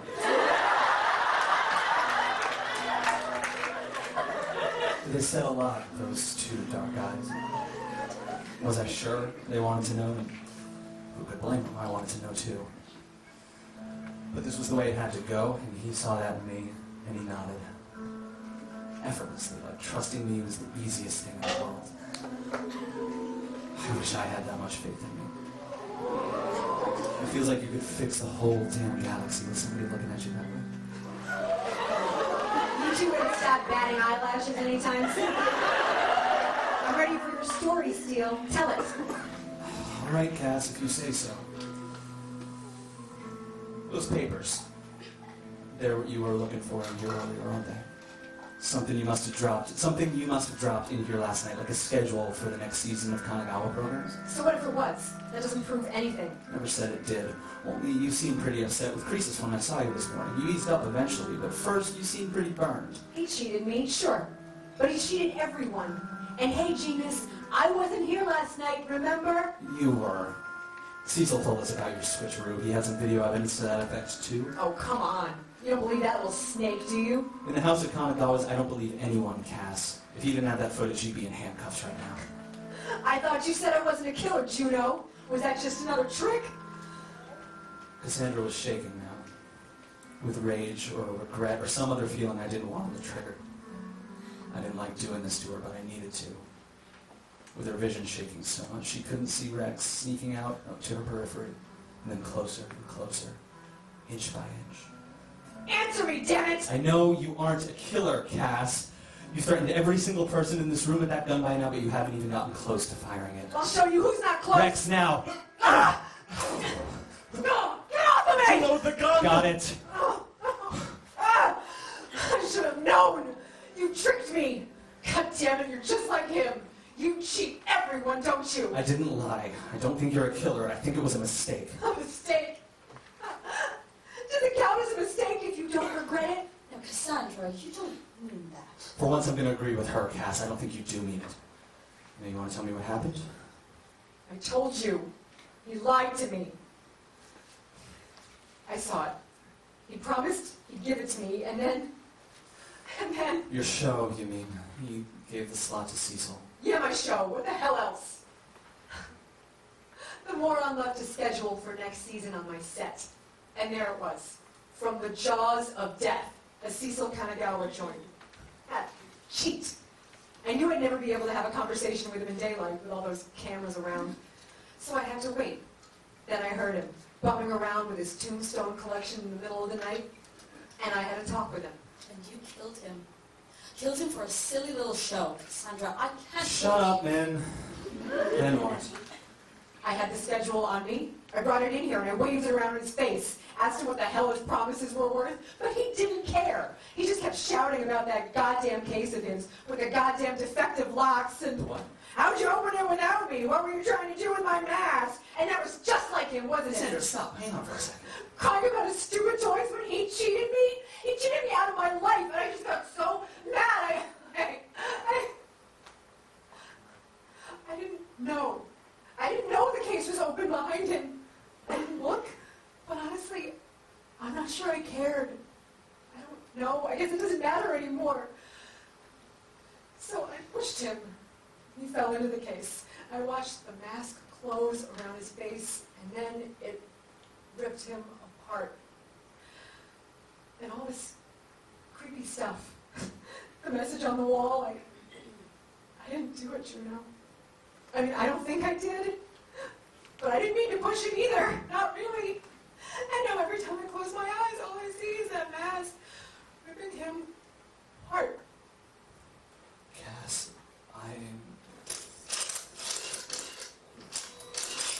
Did you get all that?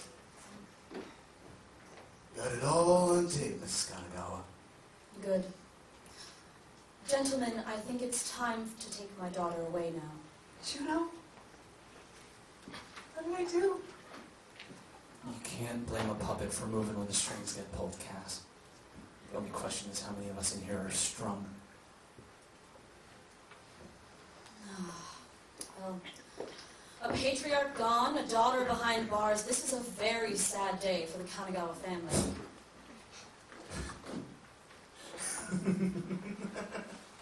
Juno, Min, you really do lay it on thick, don't you? I have no idea what you mean. I'm afraid I'm a bit lost, too. There are just two things about this case that don't sit right with me, Rex.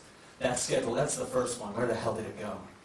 Well, that's assuming there ever was a schedule to begin with, which I doubt. Hallucinations, detective. Delusions. Our psychiatric professionals. We'll get right on it. Your shrinks. That must be where she's headed then. I'm not sure I follow. Who's Gal? The local lockup, owned and operated by Croesus. I'm sorry, by Min Kanagawa. There are cameras everywhere in Who's Gal Glass. It's for security, they say, but hey, who owns the footage, Min? Well, Cecil, technically. It's for his shows. Yeah, Cecil owns the footage. So if someone owns Cecil.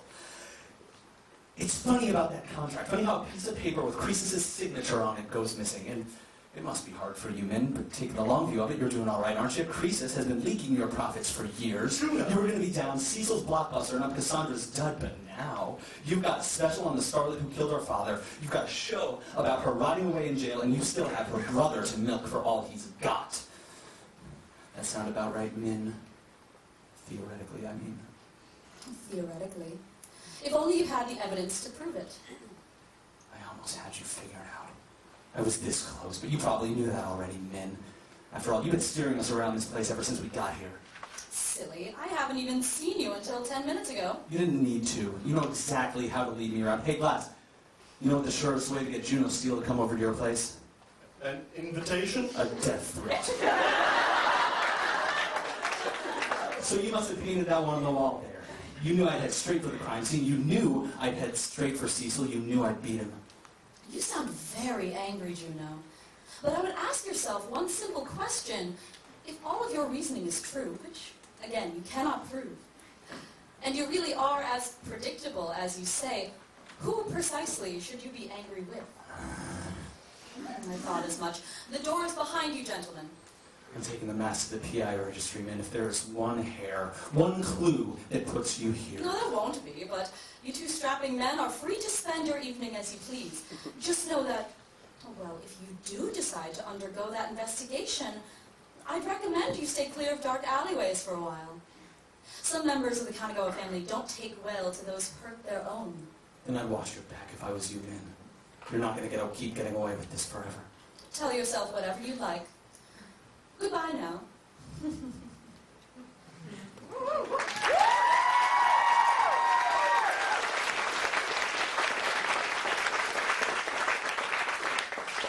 Drop by my office and put the mask in my safe.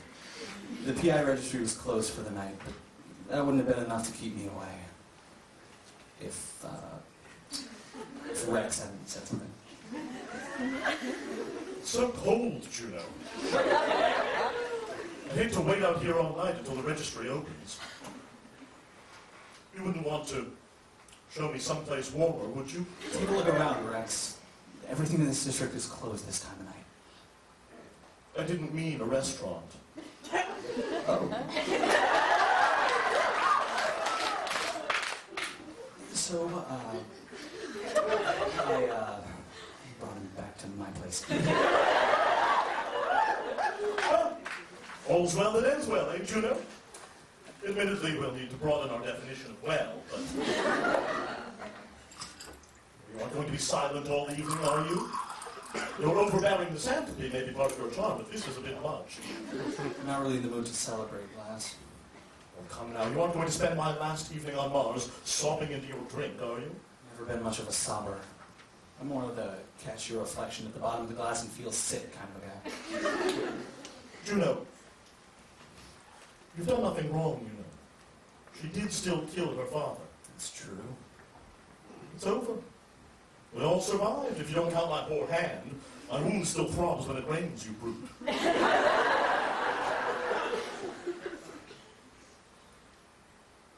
Only, I was wondering.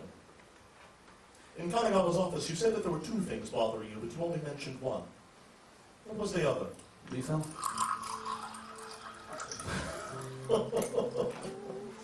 So that's how it is it? You know, you're very handsome when you're like this. I'm getting drunker by the second. Morally outraged. Look at him. Standing up against the big, mean world. It's so futile and foolish and sexy. You don't have to go, Rex. See, this is exactly what I mean. Listen to me. You know you don't have to do this, right? Oh, but of course I do. The galaxy is much bigger than the two of us, Juno. My work, my life. I belong out there. I have to leave. But life can wait one night, Juno.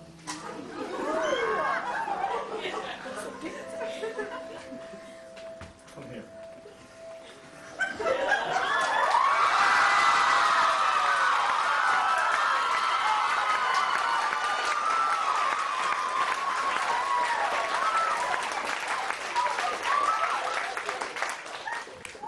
lips like silk. Strong hands pulling on my coat. It was the kind of kiss that feels like it's gonna last the rest of your life. Until it's over. And then you know you got as much as you deserve. Rex, Juno. has anyone ever told you that you're under arrest?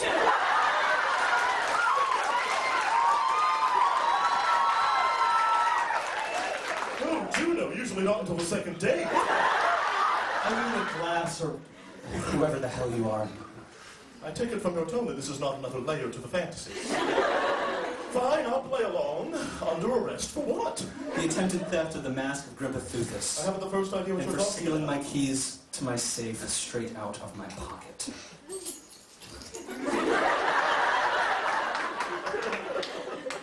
Yes, well, that does sound more familiar.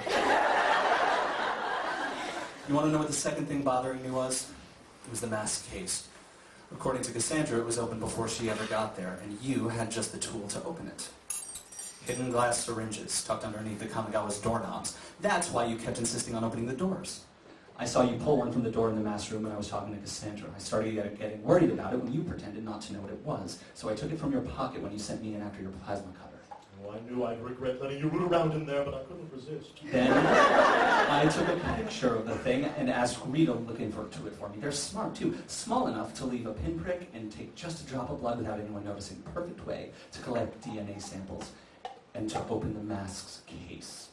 Oh, is this the part where the detective tells us all how he solved the crime?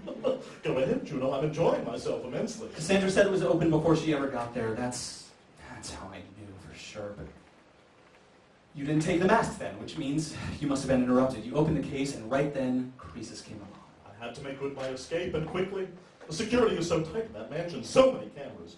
You have no idea how long it took me to memorize the floor plan to ensure that my face would never be seen. Who are you, really? A name? Is that what you're after, detective? Well, a name would make things simpler, of course. A signifier to your senses, a sound that means a smell, a Just feeling. answer the damn question. But I'm afraid I don't tell anyone my name.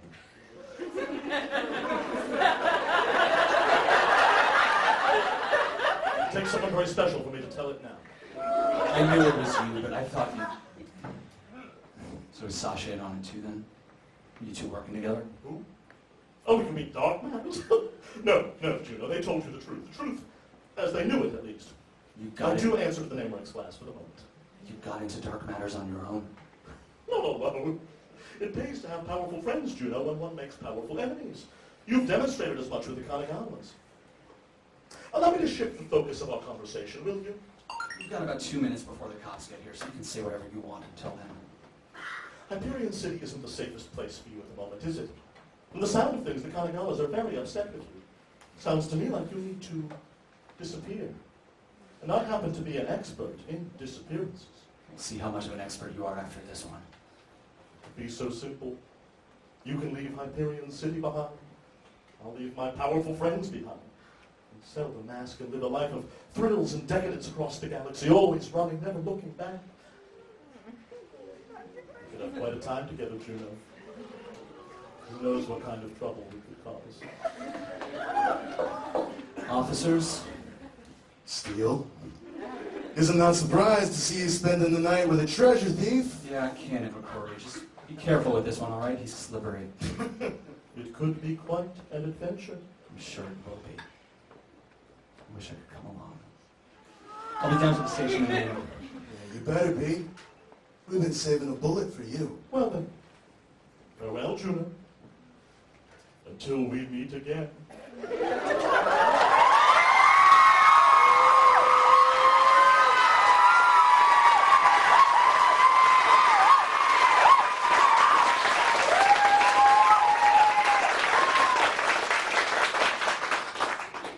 He was gone.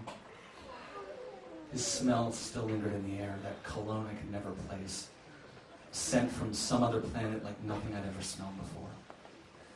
It would take weeks to get that stink out. I needed to clear my head a minute before I drove over, so I poured myself another drink.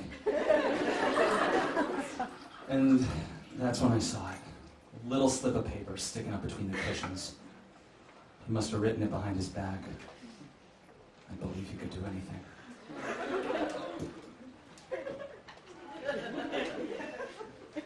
Juno,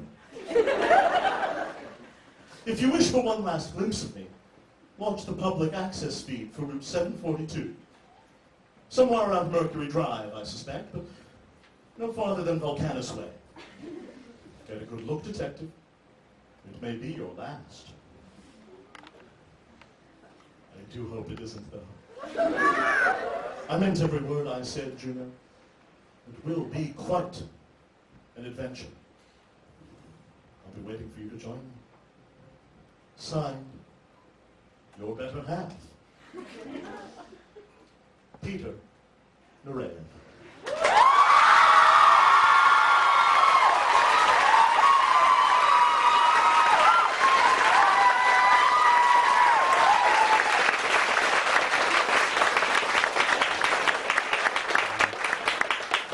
Damn it!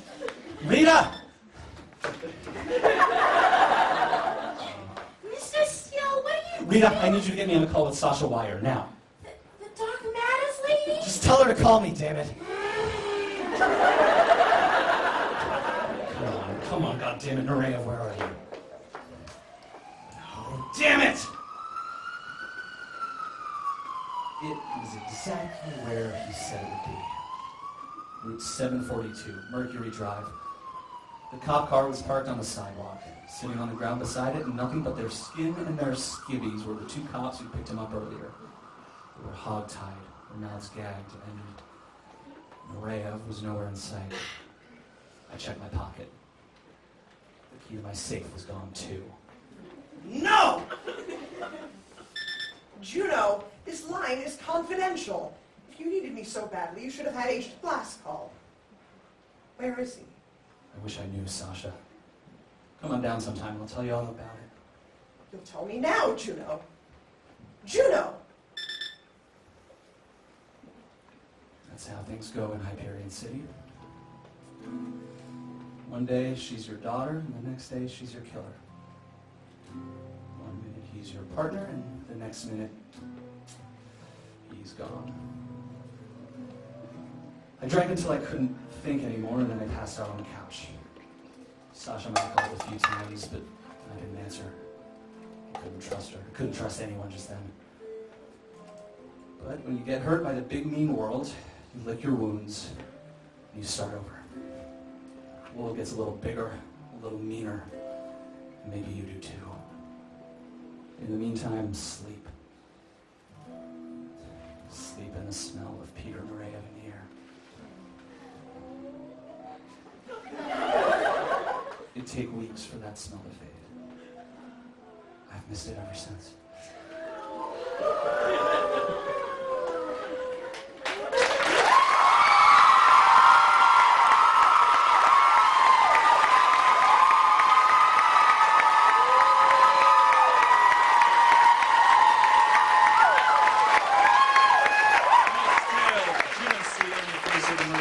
Was told by the following people: Simon Moody as Pilot Pereira, Crisis Kanagawa, and basically everyone else.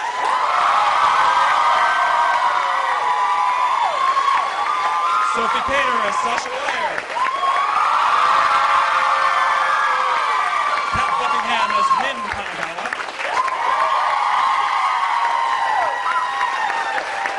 Kate Jones as Rita.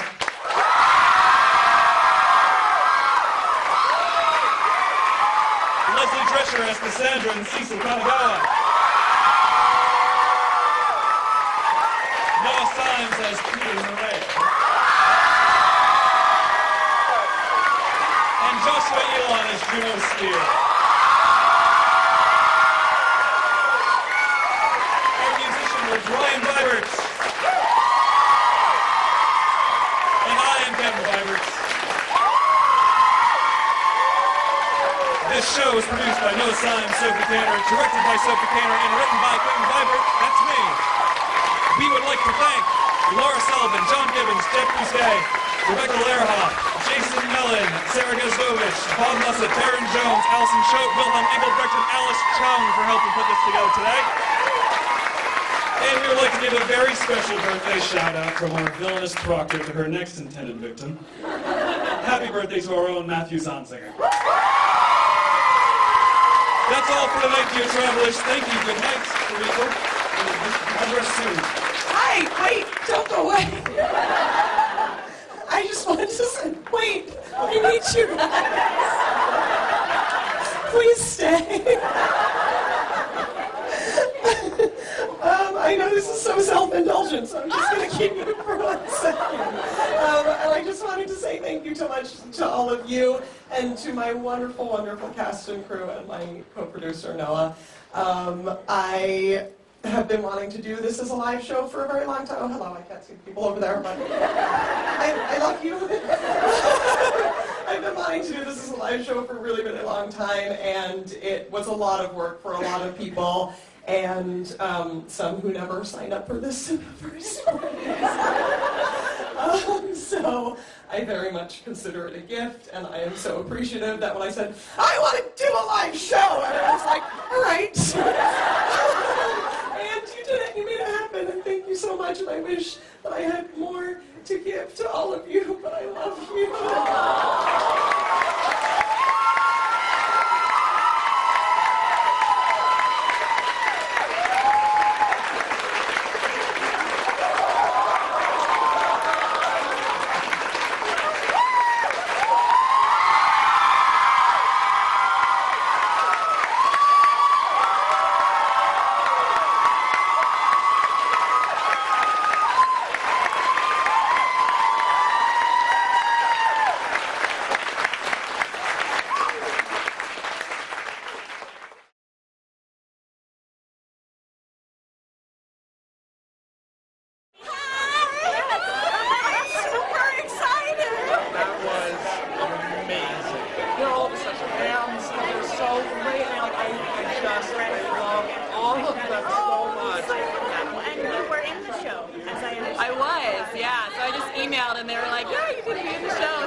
Into this community, and I didn't know anyone else who listened to the podcast before coming here tonight, and I just left with like 8 people's contacts and friends from like Canada and Wisconsin, Atlanta, right? That's amazing. They threw out the phone. I was like, "Who's interested?" I was like, "Oh, me. Oh, I am." And then they're like, "We'll buy a ticket." I was like, "Me." Yeah. And then the time came, and I was like, "I have to get Boston somehow." I came from Pennsylvania, so I think it ended up being about 5 hours. No, we came from Seattle. Oh my God! We flew in from Seattle, and it was absolutely worth it. It was worth every second of it. Michigan. Michigan, wow! I'm from Montreal, Quebec, Canada. Wow! There was a few of us. We came from Quebec, Canada. Oh my God! Did you guys drive? No, we took a plane. Oh. I live in Brazil. I came here. You came here from Brazil because I love Juno Steel so much. So it's 6,000 miles. Have you been a fan long? Honestly, no. I fell into it 3 weeks ago or something. Oh wow, that's amazing. Yeah, and then I realized that I was into it just in time for the live show. So when the ticket opened up, I was like, I gotta do it. Oh, that's so nice. Yeah. So have you listened through the whole series? I have. I caught up. You got there quick, huh? Yeah, I caught up a week ago or something. I really like this one, and I do think that it's pretty, it's very good, and I'm glad that they did, this, and they remade it, but also there's some really good moments in the first one, when they go to the restaurant. I like that. I like that.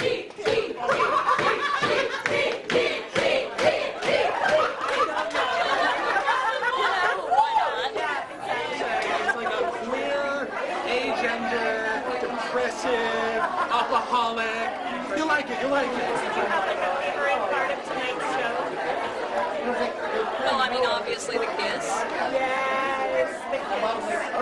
My friend told me that it was kind of, if you like queer stuff, you'll like this. I was like, all right, I'm not going to get my friends to